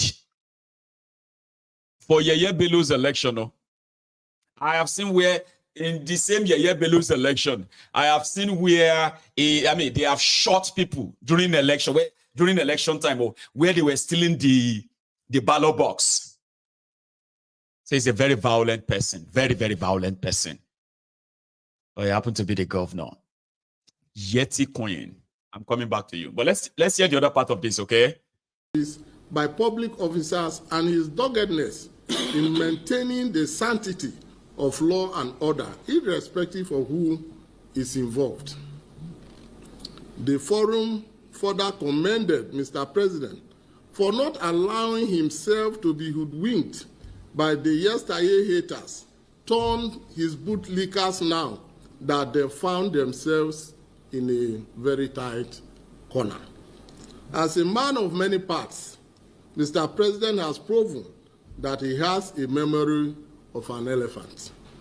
The forum noted the disgraceful, shameful, and illegal manner Governor Ododo of Kogi State smuggled Yaya Bello from the Benghazi street home, thereby obstructing the course of justice, since the service to his master is more important to him than the oath of office he has taken. The forum invites Nigerians, and indeed the whole world, to note the reason why former Governor Yaya Bello had to criminally pre-fill the INEC result sheets and commit heinous electoral malfeasance in favor of Ododo to be declared winner of the state governorship election held on 11th November 2023. You see, there is nothing wrong having a successor, but there is everything wrong having an unfit successor. Having a successor is not for the purpose of coming to cover your evil works or your embezzlement. It is to improve on what a governor that is living has done. But in the case of Kogi State, the purpose is to cover. And the acts of the Governor Ododo, since he came in, is very, very glaring. His purpose is to cover the embezzled money of Kogi people, and that cannot be taken by Kogi people. That since Ododo was sworn in as governor of the state, despite the outcry of decent Kogais, he abandoned the Kogi State Government House for Yaya Bello to maintain his full complementary staff. All the people he had as governor are still with him and are working for him. Retain his office. He still goes to his office as if he is the sitting governor. He still remains in his official residence, where we call Presidential Lodge. That's where he stays, and that is where he is still staying. So if this is allowed to be, what do you call it? Is this not a third tenor? So these are the things he continues to do. He puts the law and the Constitution of Nigeria to test all the time, finding new ways to manipulate the law. And I'm sure this time around, it will not work. It will certainly not work. He will not have his third tenor as he has planned by himself. The people of Kogi State and Nigerians and those who are protecting the Constitution of the Federal Republic of Nigeria will not permit this to happen.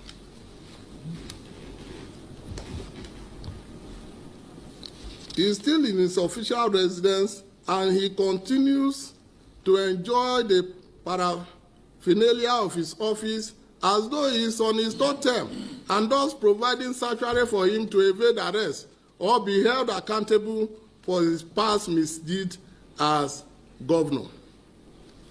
The forum further drew the attention of INEC to the case of double registration brought against Yaya Bello, of which INEC confirmed same to be true, but could not prosecute him because of the immunity he enjoyed as governor that time, but promised to prosecute him in accordance with the extant law at the end of his tenure.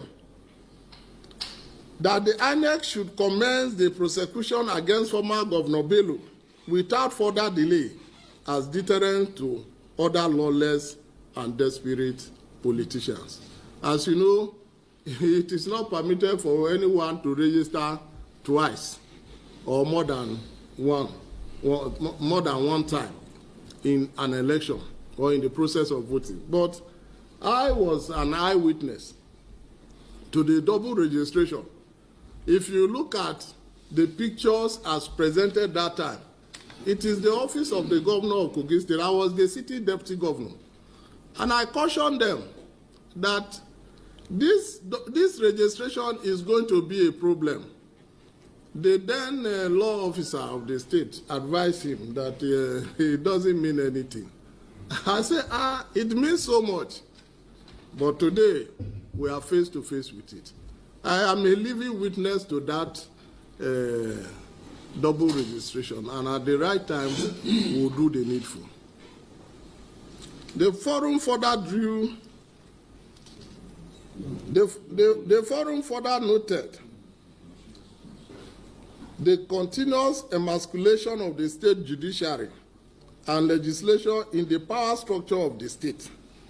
The state judiciary has surrendered itself to the state government, hence becoming an avenue for the procurement of frivolous injunctions to further frustrate the fight against corruption that crippled the judiciary itself. The state 70 years old man. That's the deputy governor to Yaya Bello. They were together, I think, for the 8 years. So the old man is like, a lot of you have no clue who Yaya Bello is. In fact, Yaya Bello is still seeing himself as the governor of Kogi. He believes he's worked the whole thing out, Ododo and the rest, you know. But that guy is like, no, you guys, if you are looking for Yaya Bello, you should be looking for so and so as well. Because that guy, is extra. But let's go to another one before the night finally runs out. Cardo B, Oduduwa Emefiole. What is going on with Naira? Kilo to she Naira. What happened to the dollars that they are using to defend the Naira? Should it finish, Because me, I just thought that maybe it's just one single slip. Oh, that okay, maybe by the time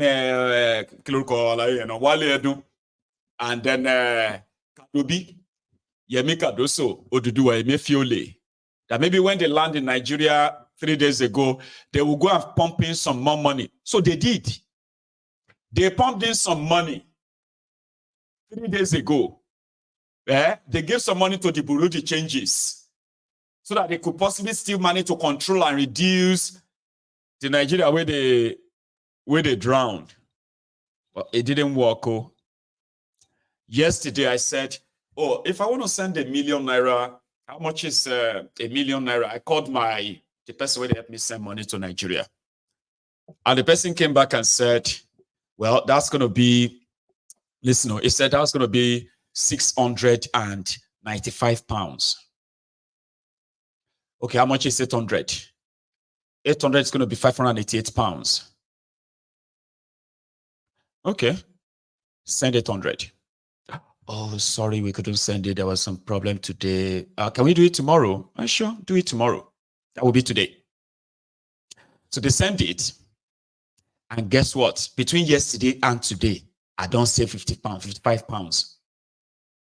So from £595 for 800K, today, if I sent it yesterday, I would have given this this person £600. I did it today and I saved myself £55 because I had to pay £545, less than £550. So I saved £55. I just quickly went straight to the what do you call it? I just went straight to the filling station. I just filled my tank, full tank, £45. I still get change. Cardo B kilo happen. Who are we going to have to blame now? Binance, Abi? Financing. I told you, voodoo economy is not an economy, it's an imagination. Voodoo economy. Artificial buying back or defending the Naira is the most stupid thing ever. But because it is a country, it is not a business. They know that every loss that Nigeria suffers, they can put it on you or even borrow money to cover it and then, shift it ahead again. So now we don't know what is going on. We don't know.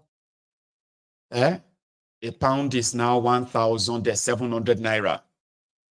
It was 1,450 Naira 2 days ago. Kilo happen, what is going on, Cardo B? We know what is going on.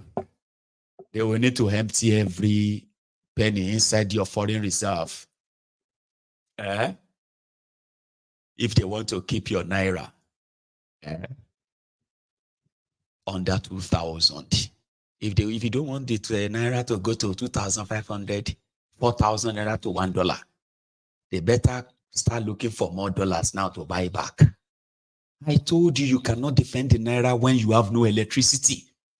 You cannot say the Naira is recovering when it is not that you have improved in your production in your country. It is not because you have increased your exports. You have not increased anything, but they said Nigeria Naira is recovering. Naira is fighting back. Fighting with Guinea? With free dollar from where? There is no free food anywhere, not even in Freetown. If you find anything anywhere and they say it's free, but there is nothing free in this world, somebody is paying for it. Look very well. You may find the person that is paying for it. Hey, come and take this cup. I'm sharing this. Oh, where did you get this cup? Oh, I got it free. No, it's not free. Somebody paid for it. You just never have to bother yourself about who paid. Or you have the cup. They are using dollars to defend Nigeria Naira. They are selling dollars at a highly subsidized rate to the Burundi changes. And then maybe the enemy.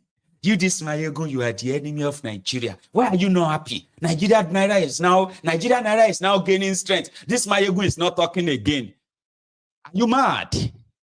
Yes, you are. Because I was talking to remind you that this one what I present to you makes sense to you economically. To say that your currency is becoming stronger. When your national grid, electricity is collapsing. Dakudaji, epileptic. What kind of economic is this? Like, you don't get power, you don't get road, you don't get security, you don't get anything. But suddenly your Naira is fighting back. Your Naira is gaining strength. And you come around like that. It's not your fault. Once you go to school in Dubai, majority of you in your 30s, in your 40s today, your school fees, money they were supposed to use for proper good education to train you properly. Instead of training you with this half education, miseducation that has made majority of you unemployed, unemployable.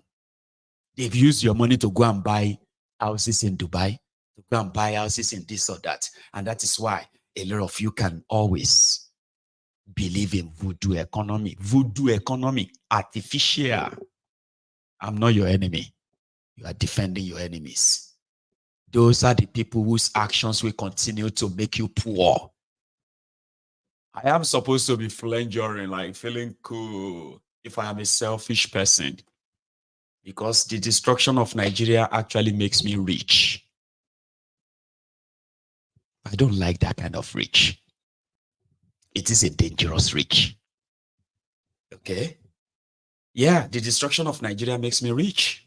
And I could capitalize on it and become very rich. But I don't like that kind of rich.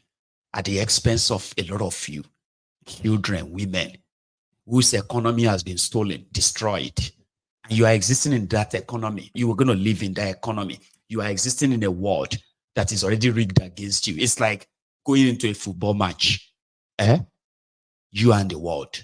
The world is already leading you by 4-0. Half of your team are injured. The remaining half, they don't even know what they are doing. How are you going to actually score back, equalize, and get something out of life? How? These guys won't let you have that. So when somebody tells me I should continue to cry, how? Why am I going to be crying? Your situation makes people like me, without doing anything, very rich. Yeah. Oh, you don't understand what this economic jihad truly means when they take things away from you. It is because at the end of the day, people like you are still going to blame people like me. When you see me, my family, living the moderate, normal life that people should live, you will look at me and be like, why are you not having that? Why are these ones like, why is your life like that? My own life is not like that. Then at the end of the day, you will become you will make my life and my family and my life an endangered one. And that is why I do not want that kind of wealth.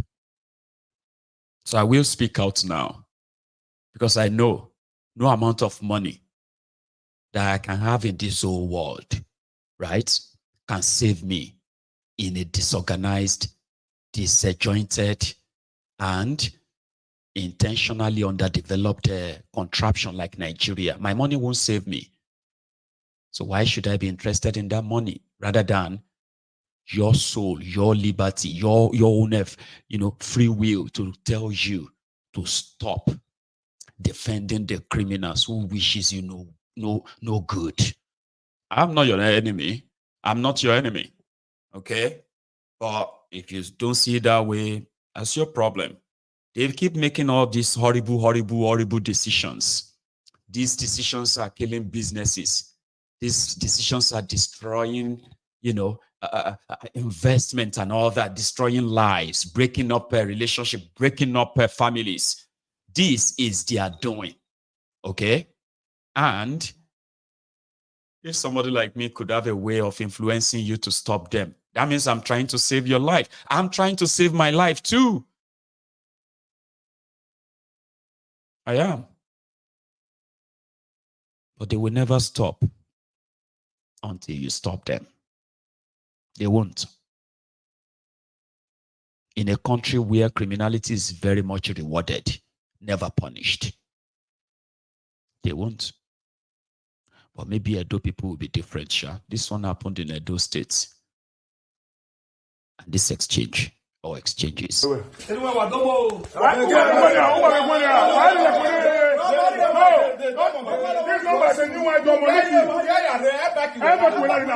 your auto at the road, you come here now, they greet her Wadomo, and you this is the person, this is the councillor that deceive us.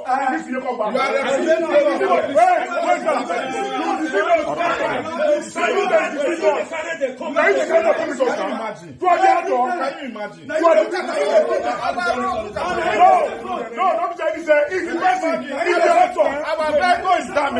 Look at road. I do that. You leave your motor for airport road. You come here now. You enter by come here. Even farmers don't feel carry their good, their food stuff. Go town. Nothing. Let's calm down. The Dragons is where? Oga, Dragons is where? Dragons is where? Let's calm down. No, wait. Since when? Since December. December. I mean, they say they have issues with the contractor. They have resolved all those issues. How many months is there? How many months is there, sir? It's not matter how many months. Government is continuing. Oga, Let us. our mood. We go wait.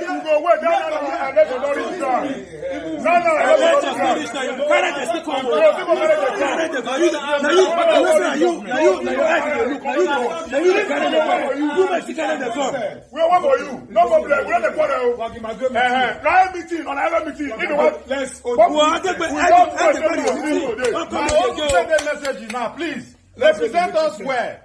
It's not representing us. It's representing I'm doing my best. I'm a councillor. I'm not the state government. We're not representing us. But I'm only all assuring of us want you to represent Oyekogba.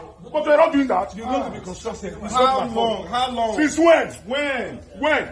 We'll pass the message. I will keep passing the message. Please do. If I'm not representing you, I will not come to the meeting. With the possible shortest time, I need this road to be constructed. Don't worry, you get message.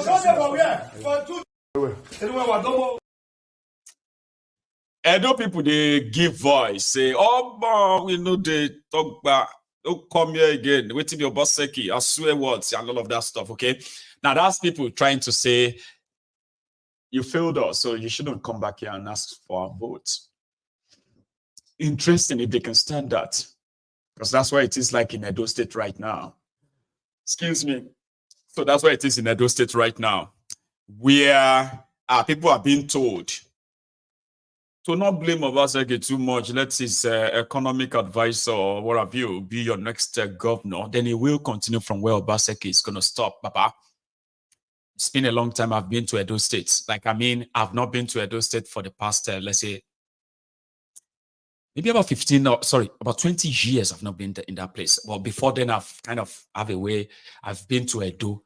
And my experience in Edo State is one that some Edo people will be like, Maiyegun, no, that no be so, no see I'm like that. But I'll tell you my experience.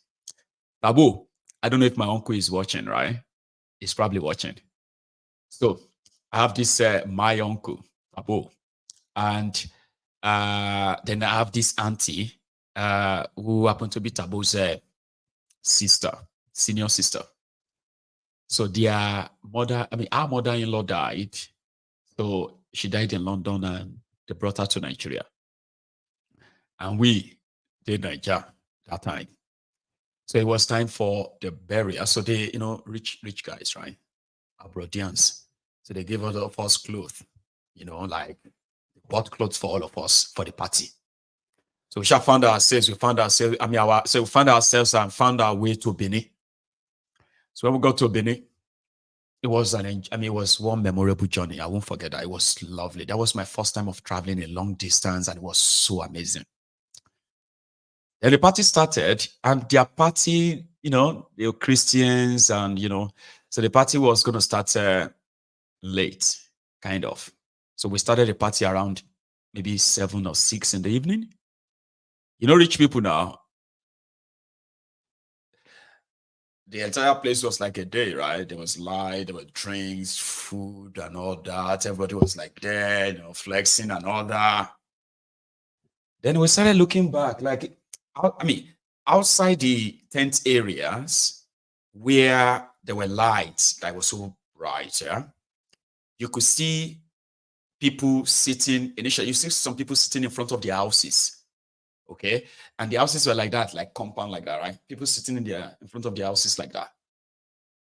Then gradually the crowd started building up. So the whole place don't look like houses surrounded us anymore. It was like we have now been surrounded by people, a lot of them, that you could barely see the houses behind them. Like we were seated in a party, and if you look back like this, you will see them. They were there. Then, I don't know what happened, because I was probably younger than, I was younger. I don't know what happened. I just hear, they throw stone, bricks. And they are throwing bricks, and the brick will, fall through the canopy. You know, that leather, that thick canopy. Bricks were, breaking, making holes in that. So immediately the whole party just scattered. So what's the problem? We did not give them food. We are doing party. And these are people that the mama had been in London for like about 20 years. Okay? So to the Benin people, they were angry that they didn't allow the old woman to live with them, to be iye to all of them. Like they believe that they did not enjoy her. No money or anything, but like that's our present. That our children took her away. Now they have brought her back. Now they brought her back. They are burying her as if to say they are not involved. Oh man, I saw the party ended though. My uncle Tabo was a little bit tipsy. Big man in his big agbada. And they threw stone. Egmont did that. They said, what's going on? What's going on? Egmont, what's going on? What's going on? I'm a break. You better move. That will remain one experience that I have about Benin. And I don't think it's going to leave me for a long time. So there are people that they do not talk too much. Okay? In fact, when Benin people begin to talk, if you don't have what it takes to kind of stand and fight, try your best and excuse yourself from the place. Like, leave. That would be my own advice. Leave. Okay? If they say, we go to it, they will do it too. I mean, I promise you, I've seen that long time ago. So that is why when they stood up against Oshiomole, in order to defend Obaseki against godfatherism, they stood to the end. Now, some of them are already standing against Obaseki himself, who is now the new godfather in town. I hope they stand to the end. Okay? So let's go forward a bit. I was supposed to take calls, right? But I've got some lovely goodies here. I just felt like we should just have our G's. We'll do phone calls some other time, right? Good. Do you remember this, guys? The Dana ear that left the tarmac, enter bush. Keyamu has responded, but ma flash your brain back 3 days ago or 2 days ago. The guy just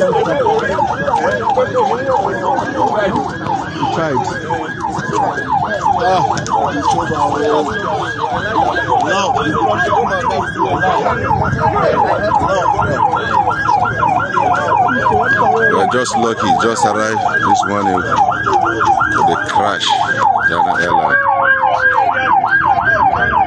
Thank God.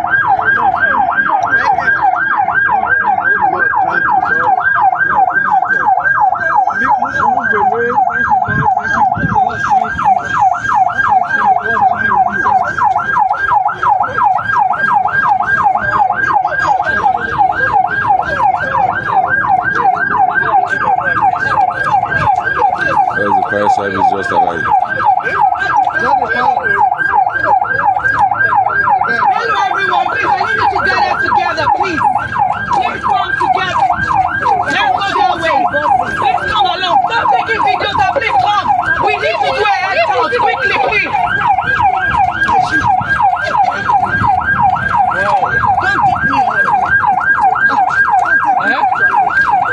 Oh, thank you. Thank you.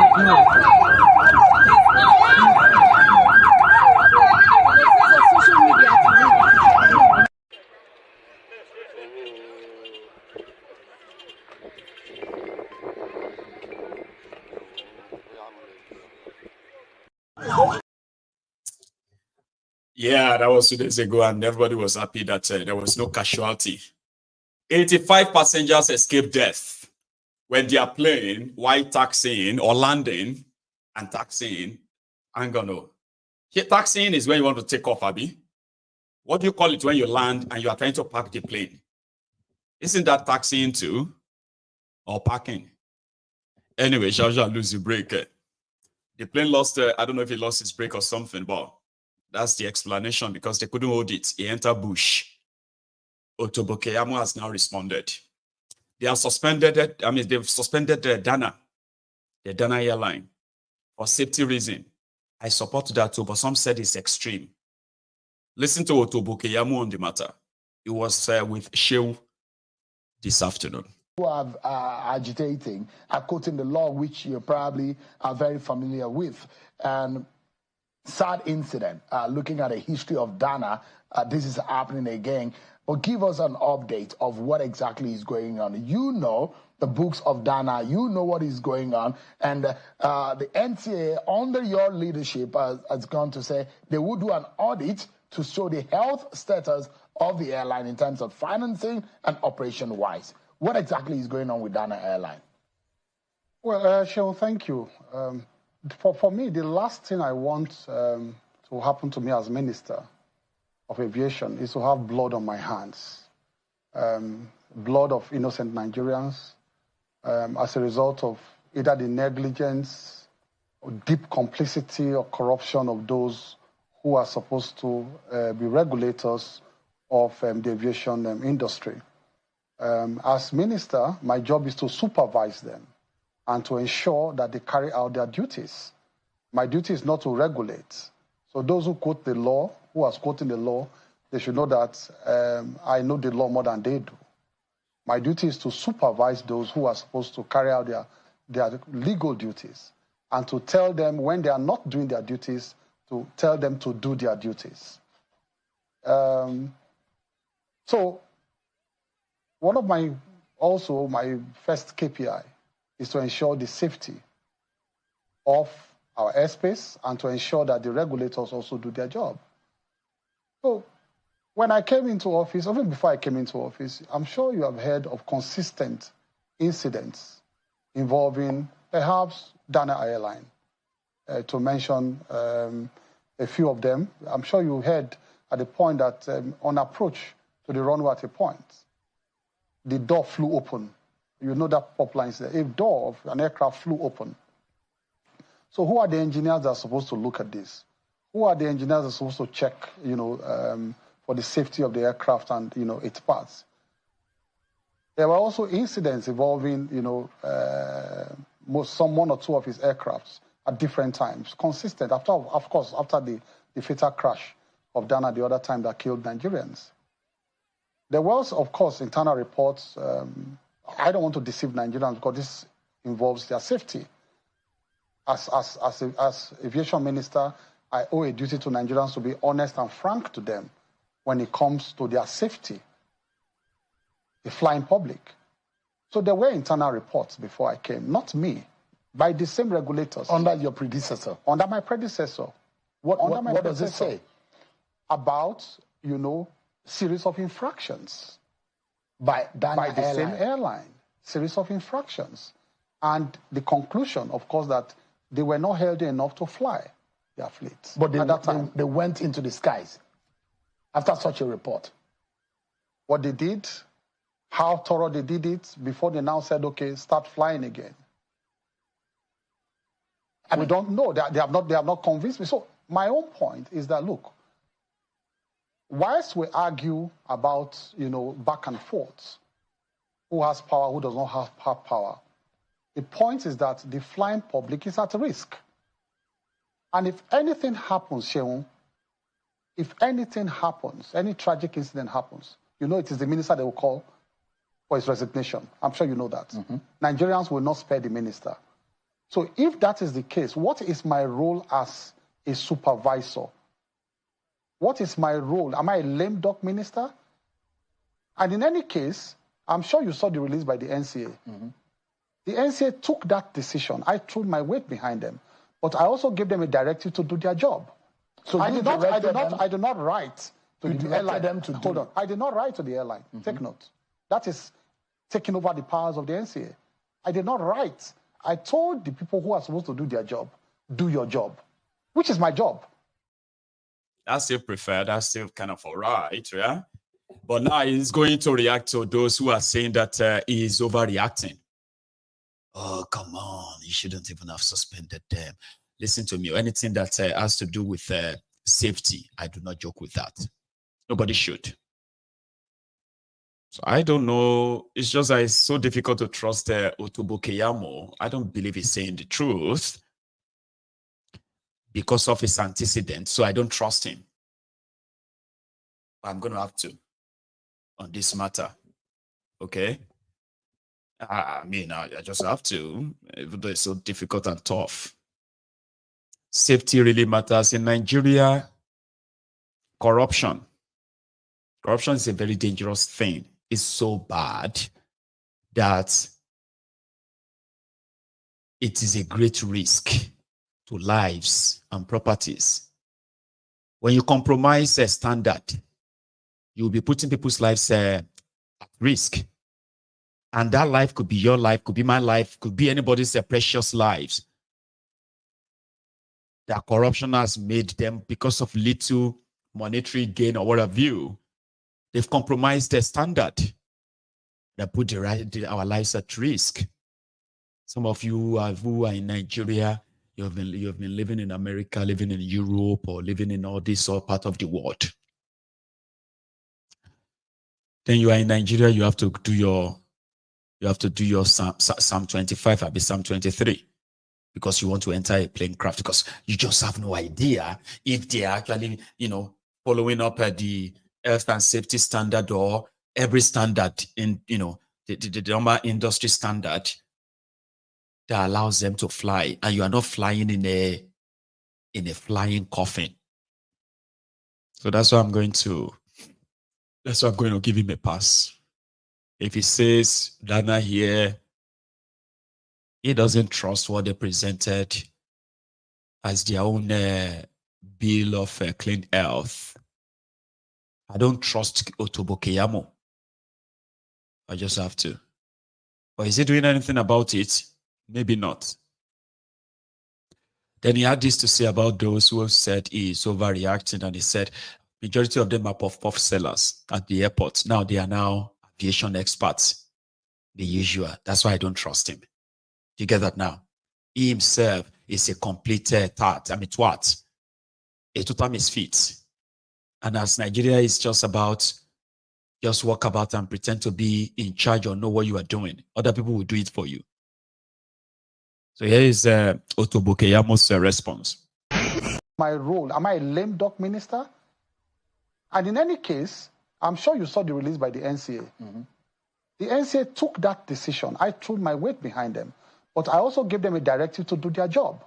So I did not write to the airline. Hold on. I did not write to the airline. Take note. That is taking over the powers of the NCA. I did not write. I told the people who are supposed to do their job, do your job, which is my job. My job is to tell you to do your job. So if, for instance, a series of incidents are happening, I want to ask a simple question. As minister, should I not tell the regulators to do their job in respect of those incidents? That is the least I can do. Because if we don't do that, I'm sorry to say we are going to have flying coffins in the air in Nigeria. And that will be the last thing I want to do. And of course, like I said, the last thing I want to do is also to deceive Nigerians about the state of health of our aircrafts that are carrying, innocent Nigerians. So you can say for a fact tonight that Dana Airline have been flying without with an unhealthy status all along. They should carry out the audit. There was an audit 2 years ago that confirmed the unhealthy status. And they were taken off. And then at some point, something happened. And I said, go back and review it and say, how thorough was that before you allow them to continue to fly again? Is that wrong on my part?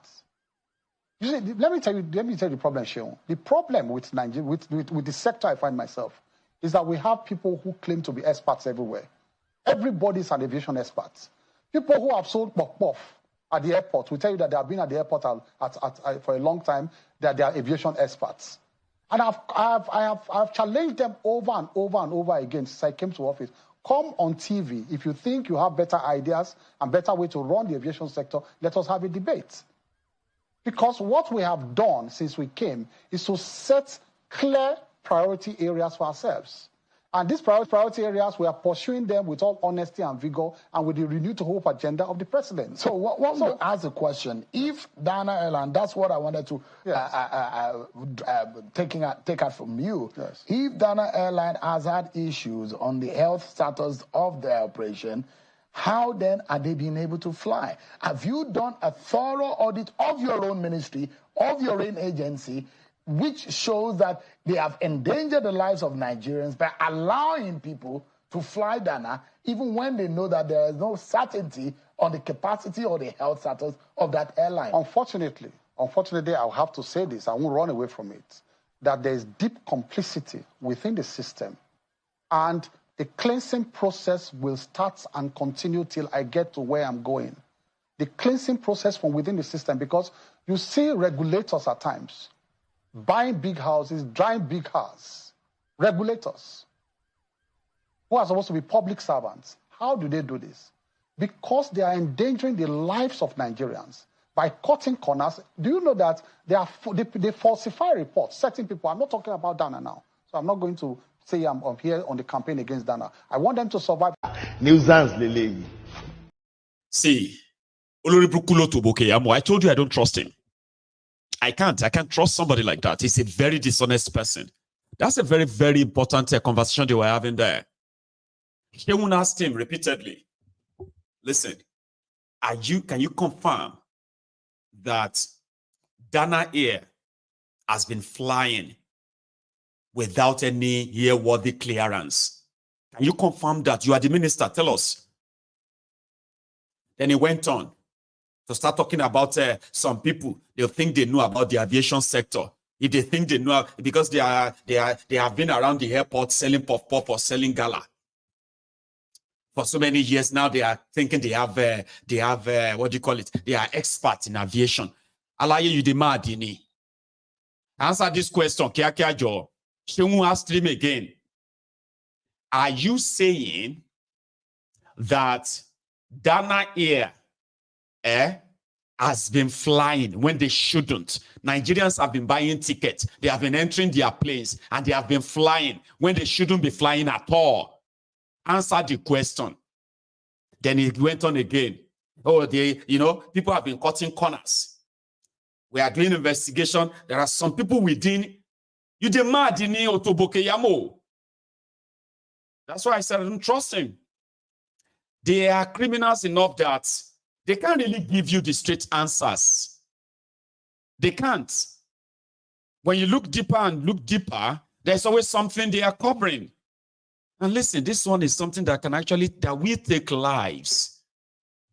Any small error like that, Baba always are maybe 200. One single plane crash, one single error, all these cutting corners that he's talking about. You could just hear the breaking news, bad, 200 people are dead inside so crash. Then everybody will begin to now act surprised. This country, what you know? I don't trust him. He didn't answer that question. Because if Dana Air has been flying people with fake airworthy certificates, that means she rolled. All of now, we don't buy ticket of Dana, fly Dana, or flew Dana inside Nigeria until their suspension. You should begin to start calling your lawyer right now and start a class action case, a class action suit. Because what they did was to put all of your lives in. They used their life to play gamble. But fair enough, they won. None of the plane, none of the flying coffins fell off the sky. So they don't have to pay insurance. They do not have to worry about anything. And they could keep all their profits. But since your government will not even be honest with you and tell you the real thing,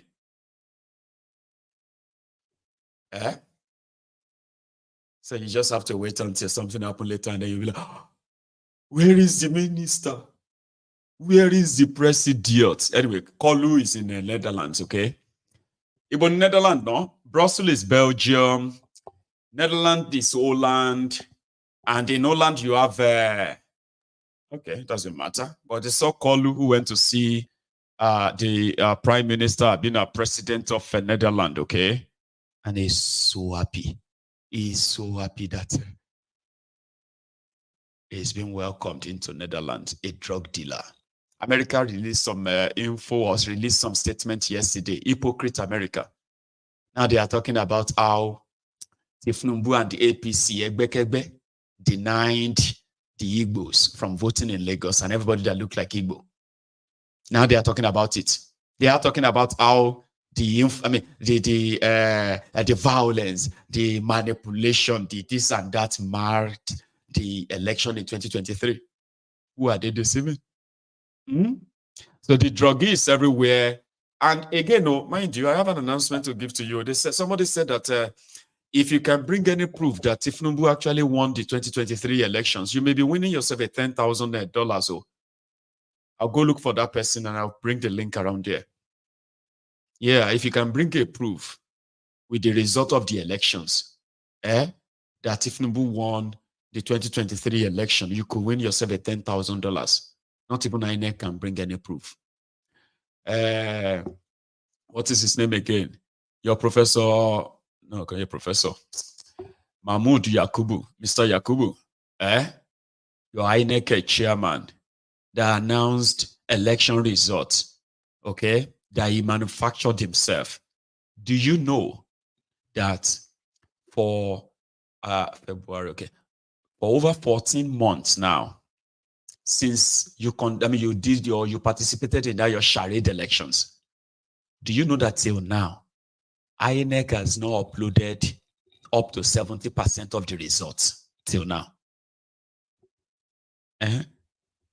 They still have about 30% of the result. They don't even know where it is, and all of them they don't tell you to make you move on.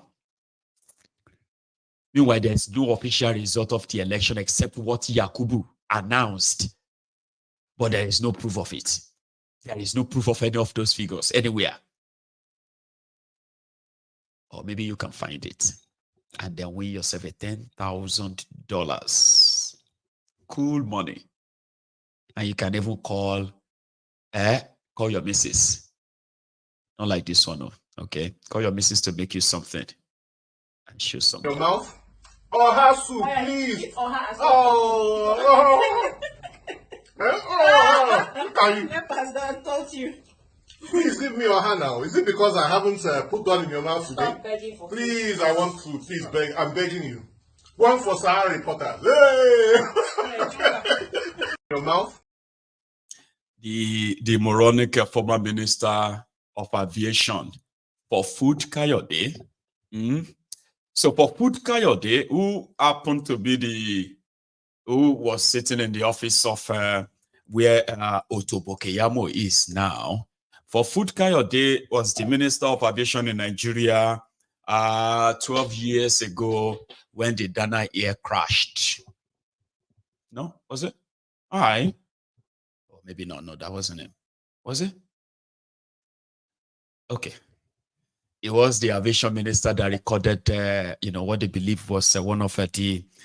He brags that there was no many plane crash during his time. But I remember the June 2012 Dana crash. That was the day I left Nigeria, so I won't forget that anyway. But yeah, talking about for Food Kayode, we can then go on and show you the Kolu in Netherlands. Watch this.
But by the time he gets back to Nigeria, then you would have to see him with over 200 vehicles in his convoy. Okay. Talking about convoy, talking about road, I have this from another very happy Abian, one of the very happy Abians that will continue to showcase what they believe, their own jackpot from the 2023 charade for God giving them Alex. And the powers and principalities couldn't take him away from them. So since then, it seems they feel like they have a government for the first time in 24 years. So every time they make videos, one even went, see, look at this one. Kepu TV guy, right? He actually went into one of the supposed drainages in one of the ongoing road constructions in Abia State. He stood in there to show to you that I'm all serious. Like this seems to be like, this is going to be like a lifetime or life-changing lifetime sort of a project from this guy, something they should have probably had years ago. Well, take a look. Oh, see how deep this drainage is. Some more. It's taller than me. Oh. And that is to showcase the quality of work that Alex Otti is doing in that place. Listen to this lady. Time next 2 months. I got Indiana. It's a Warwanya free. The control Diamalama.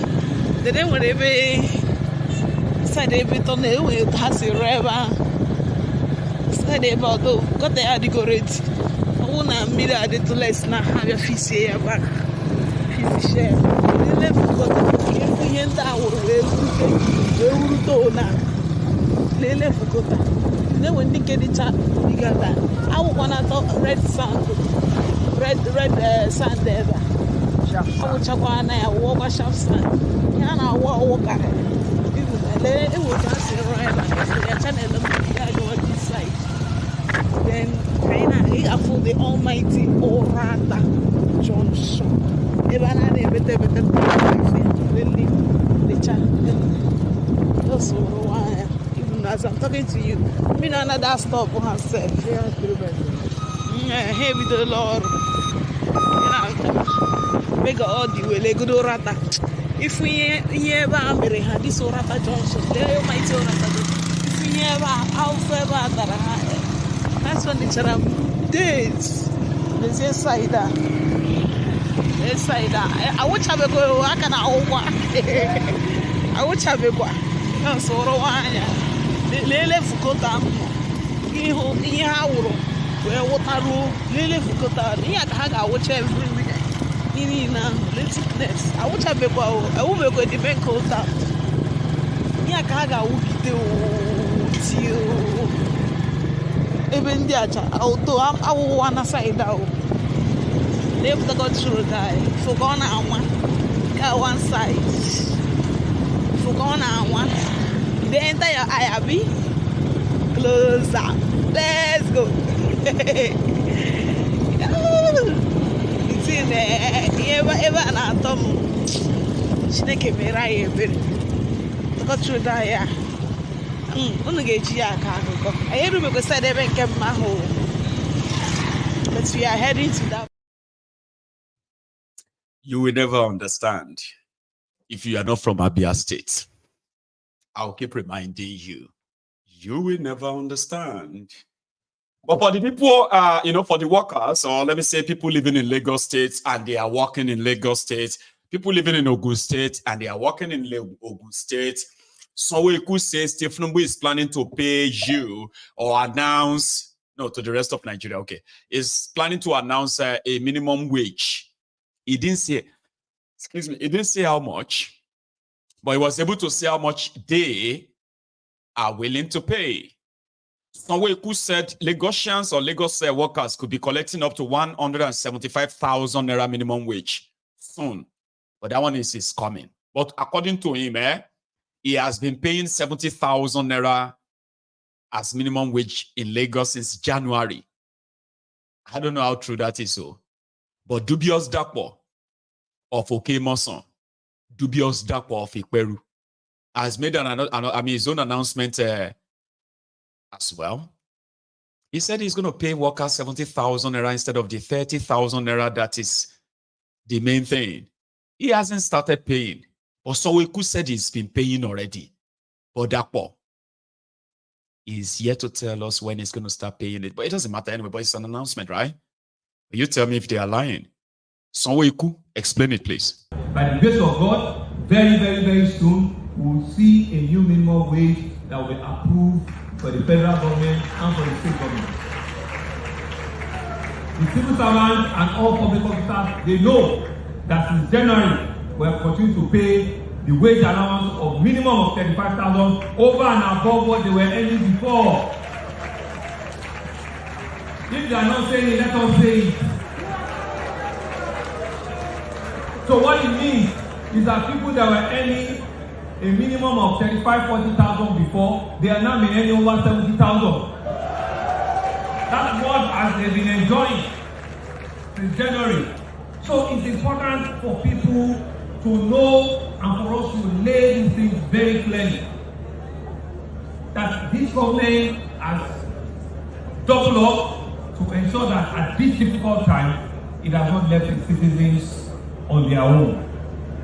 And so we're out here today again to assure you once again that when government to make life better for you, when government to provide the support that is required, when government to provide security of life and property, and to be an activator to ensure that you can live a decent life.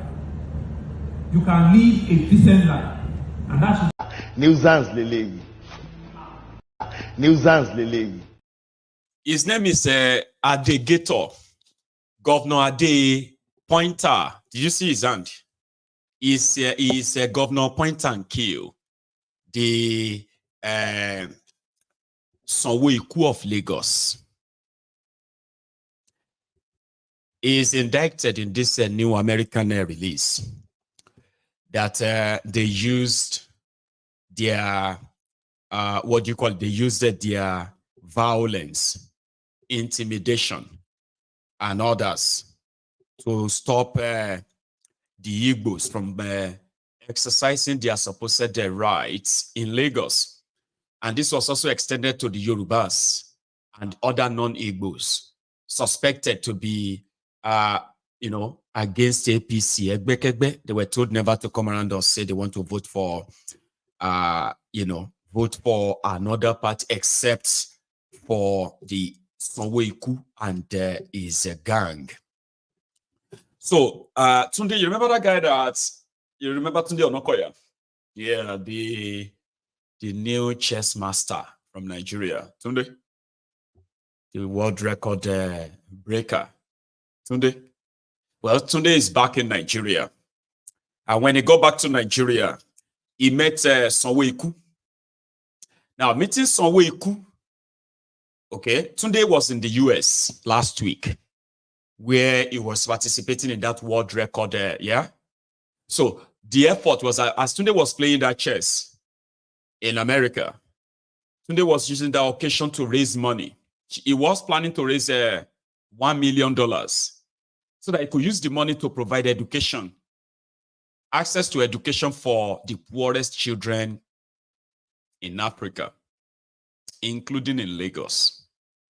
Lagos currently have over 2.8 million out of school children, by the way, just in case if you don't know. Over 2.8 million children living in Lagos are currently out of school.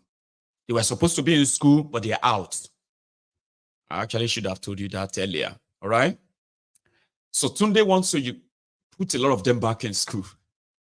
So he now met with Sonweku, who is so happy that Tunde, who is from Ijebu in Ogun State.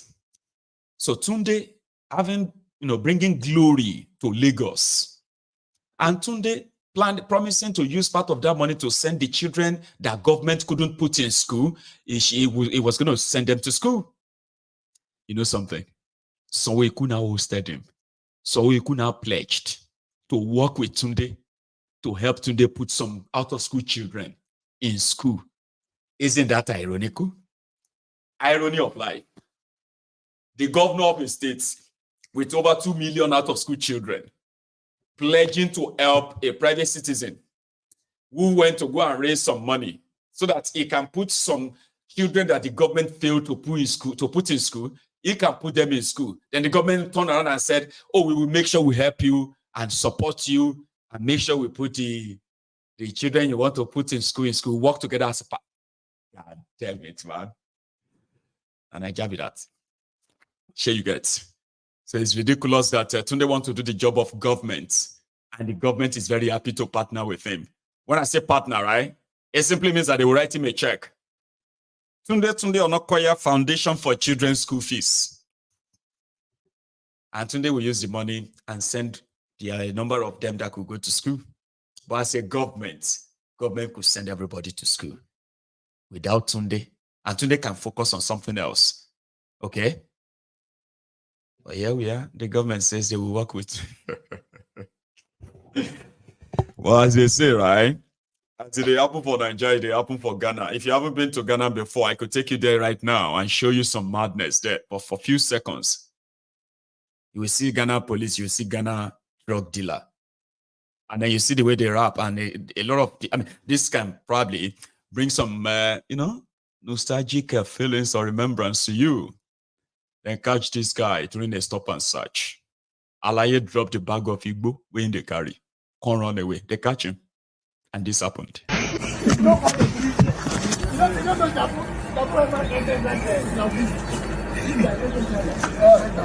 small boy. You small boy. Your business you do you small boy. You be little baby. Little. But why they run? Why they run?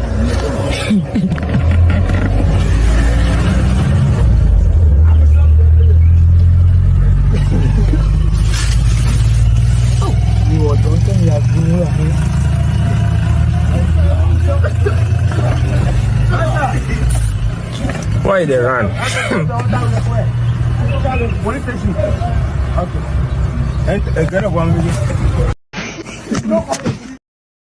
Why you the run?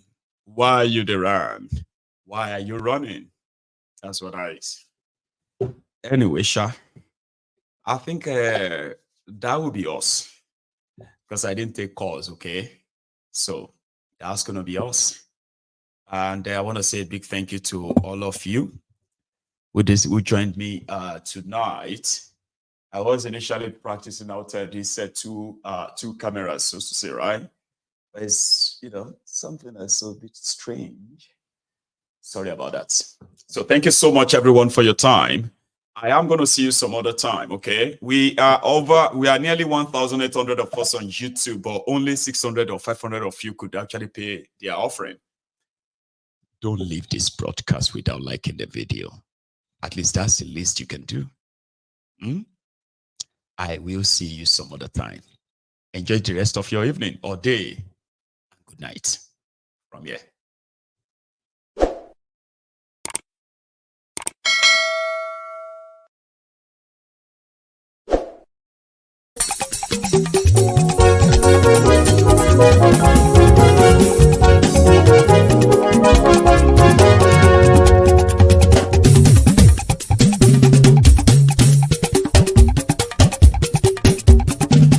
Maiyegun làwa mọ̀ làmọ̀ tó dòdòdò.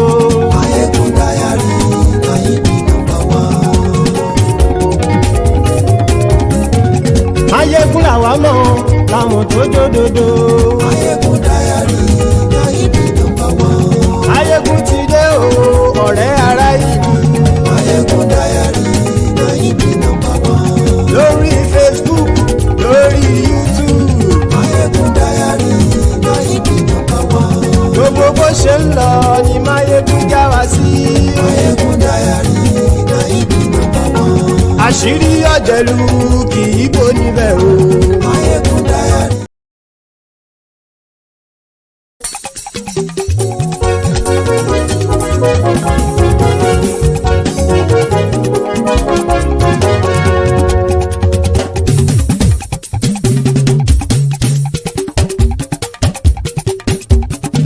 Maiyegun làwa mọ̀ làmọ̀ tó dòdòdò. Maiyegun diary na him be number one. Maiyegun làwa mọ̀ làmọ̀ tó dòdòdò. Maiyegun diary na him be number one. Maiyegun ti dé o ọ̀rẹ́ ara ìlú. Maiyegun diary na him be number one. Lórí Facebook lórí YouTube. Maiyegun diary na him be number one. Gbogbo bó ṣe ń lọ ni Maiyegun já wa sí. Maiyegun diary na him be number one. Àṣírí ọ̀jẹ̀lú kì í bò níbẹ̀ o. Maiyegun diary na him be number one. Bó bá ṣe eré àní Maiyegun máa wí. Maiyegun diary na him be number one. Ó sì tún ṣe eré wàá gbọ́ níbẹ̀ o. Maiyegun diary na him be number one. Maiyegun diary Politico. Maiyegun diary na him be number one. Godfatherism kò sí lọ́rọ̀ Maiyegun. Maiyegun diary na him be number one. Ẹ farabalẹ̀ sẹ́ o kẹgọ́rọ̀ lẹ́nu o. Maiyegun diary na him be number one. Àní Maiyegun làwa mọ̀ tó dòdòdò. Maiyegun diary na him be number one.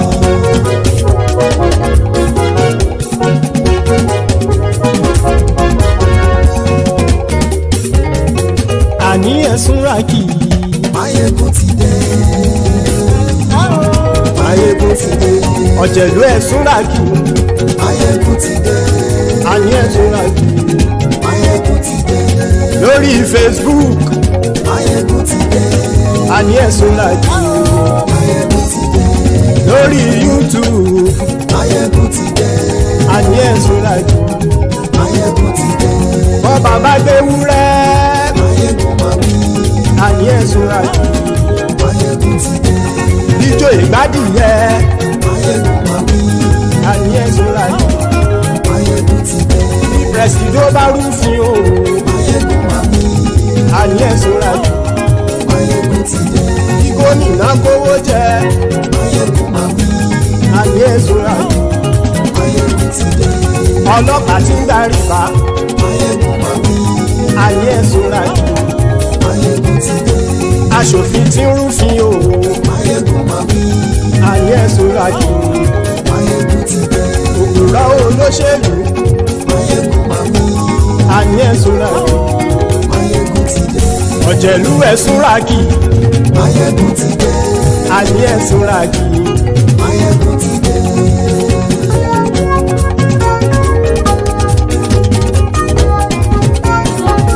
Maiyegun ti dé. Gbogbo ọ̀jẹ̀lú ẹ̀sùn ràkì. Maiyegun ti dé. Gbogbo ọ̀jẹ̀lú ẹ̀sùn ràkì.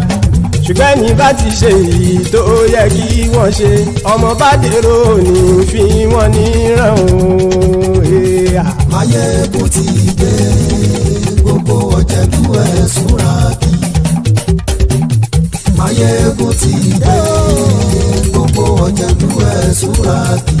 Ṣùgbọ́n ní bá ti ṣe èyí tó yẹ kí wọ́n ṣe ọmọ bá dèrò ní fi wọ́n níran. Wọ́n fowó bẹ́ẹ̀ o Maiyegun ó sọ pé wọ́n ò bẹ́ẹ̀ bẹ́ẹ̀. wọ́n fowó bẹ́ẹ̀ Maiyegun ó sọ pé wọ́n ò gbẹ́bẹ̀ oníkan ṣáàtì ṣe èyí tó yẹ kí wọ́n ṣe fáwọn ará ìlú tó gbé wọn débẹ̀ o àyè. Maiyegun ti dé gbogbo ọ̀jẹ̀lú ẹ̀ súnra kì. Maiyegun ti dé gbogbo ọ̀jẹ̀lú ẹ̀ súnra kì. Ṣùgbọ́n ní bá ti ṣe yìí tó yẹ kí wọ́n ṣe ọmọ bá dẹ́rọ̀ ò ní fi wọ́n níran. Ha! Kì máa yí ṣe eré ọ̀rọ̀ yìí kì í ṣe ẹ̀fẹ̀. Kì máa yí ṣe eré ọ̀rọ̀ yìí kì í ṣe ẹ̀fẹ̀. Ẹni bá ti lè lẹ́bọ̀ lẹ́rù o ọmọ bá dèrò kàṣà ìtú wọn síta. Maiyegun ti dé gbogbo ọ̀jẹ̀lú ẹ̀ súnra kì. Maiyegun ti dé gbogbo ọ̀jẹ̀lú ẹ̀ súnra kì. Ṣùgbọ́n ní bá ti ṣe yìí tó yẹ kí wọ́n ṣe ọmọ bá dẹ́rọ̀ ò ní fi wọ́n níran. Tẹnitẹni ọmọ Maiyegun ọ̀rẹ́ ara ìlú mọ̀mọ́ ni mo fọlọ́hún ṣọ́ ẹ̀ bá kìlẹ́bù lóòótọ́ olódodo ìlú ọ̀tá ìlú mọ̀mọ́ ni ìwọ ṣá máa ń ṣọ́ra kò sì mọ́ bẹ̀rù bọ́tà ń lè rí bóníṣègùn lé káwọn mọ̀mọ́ fi ṣera wọn ni ó ti dẹrùn tí wọn ò gbọ́dọ̀ sì mọ́ bẹ̀. èèpo ọ̀bọ lọmọ bá dérò tàjẹ́ ò gbọ́dọ̀ jẹ́ ó ti dọba lórí àbínú ẹni kò sì mọ́ bùyà àìsíwọ́lu ní ẹnìkẹ́ ìgbódì ẹyin lábàrá o ó kó ẹni tó bá dán o àkàmù.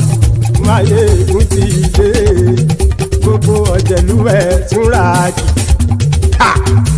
Maiyegun ti dé gbogbo ọ̀jẹ̀lú ẹ̀ túnra kì o ẹni bá ti ṣe yìí tó yẹ kí wọ́n ṣe ọmọ bá dèrò òní fi wọ́n níran o. Maiyegun ti dé gbogbo ọ̀jẹ̀lú ẹ̀ súnra kì. Maiyegun ti dé gbogbo ọ̀jẹ̀lú ẹ̀ súnra kì. Ṣùgbọ́n ní bá ti ṣe yìí tó yẹ kí wọ́n ṣe ọmọ bá dẹ́rọ̀ ò ní fi wọ́n níran.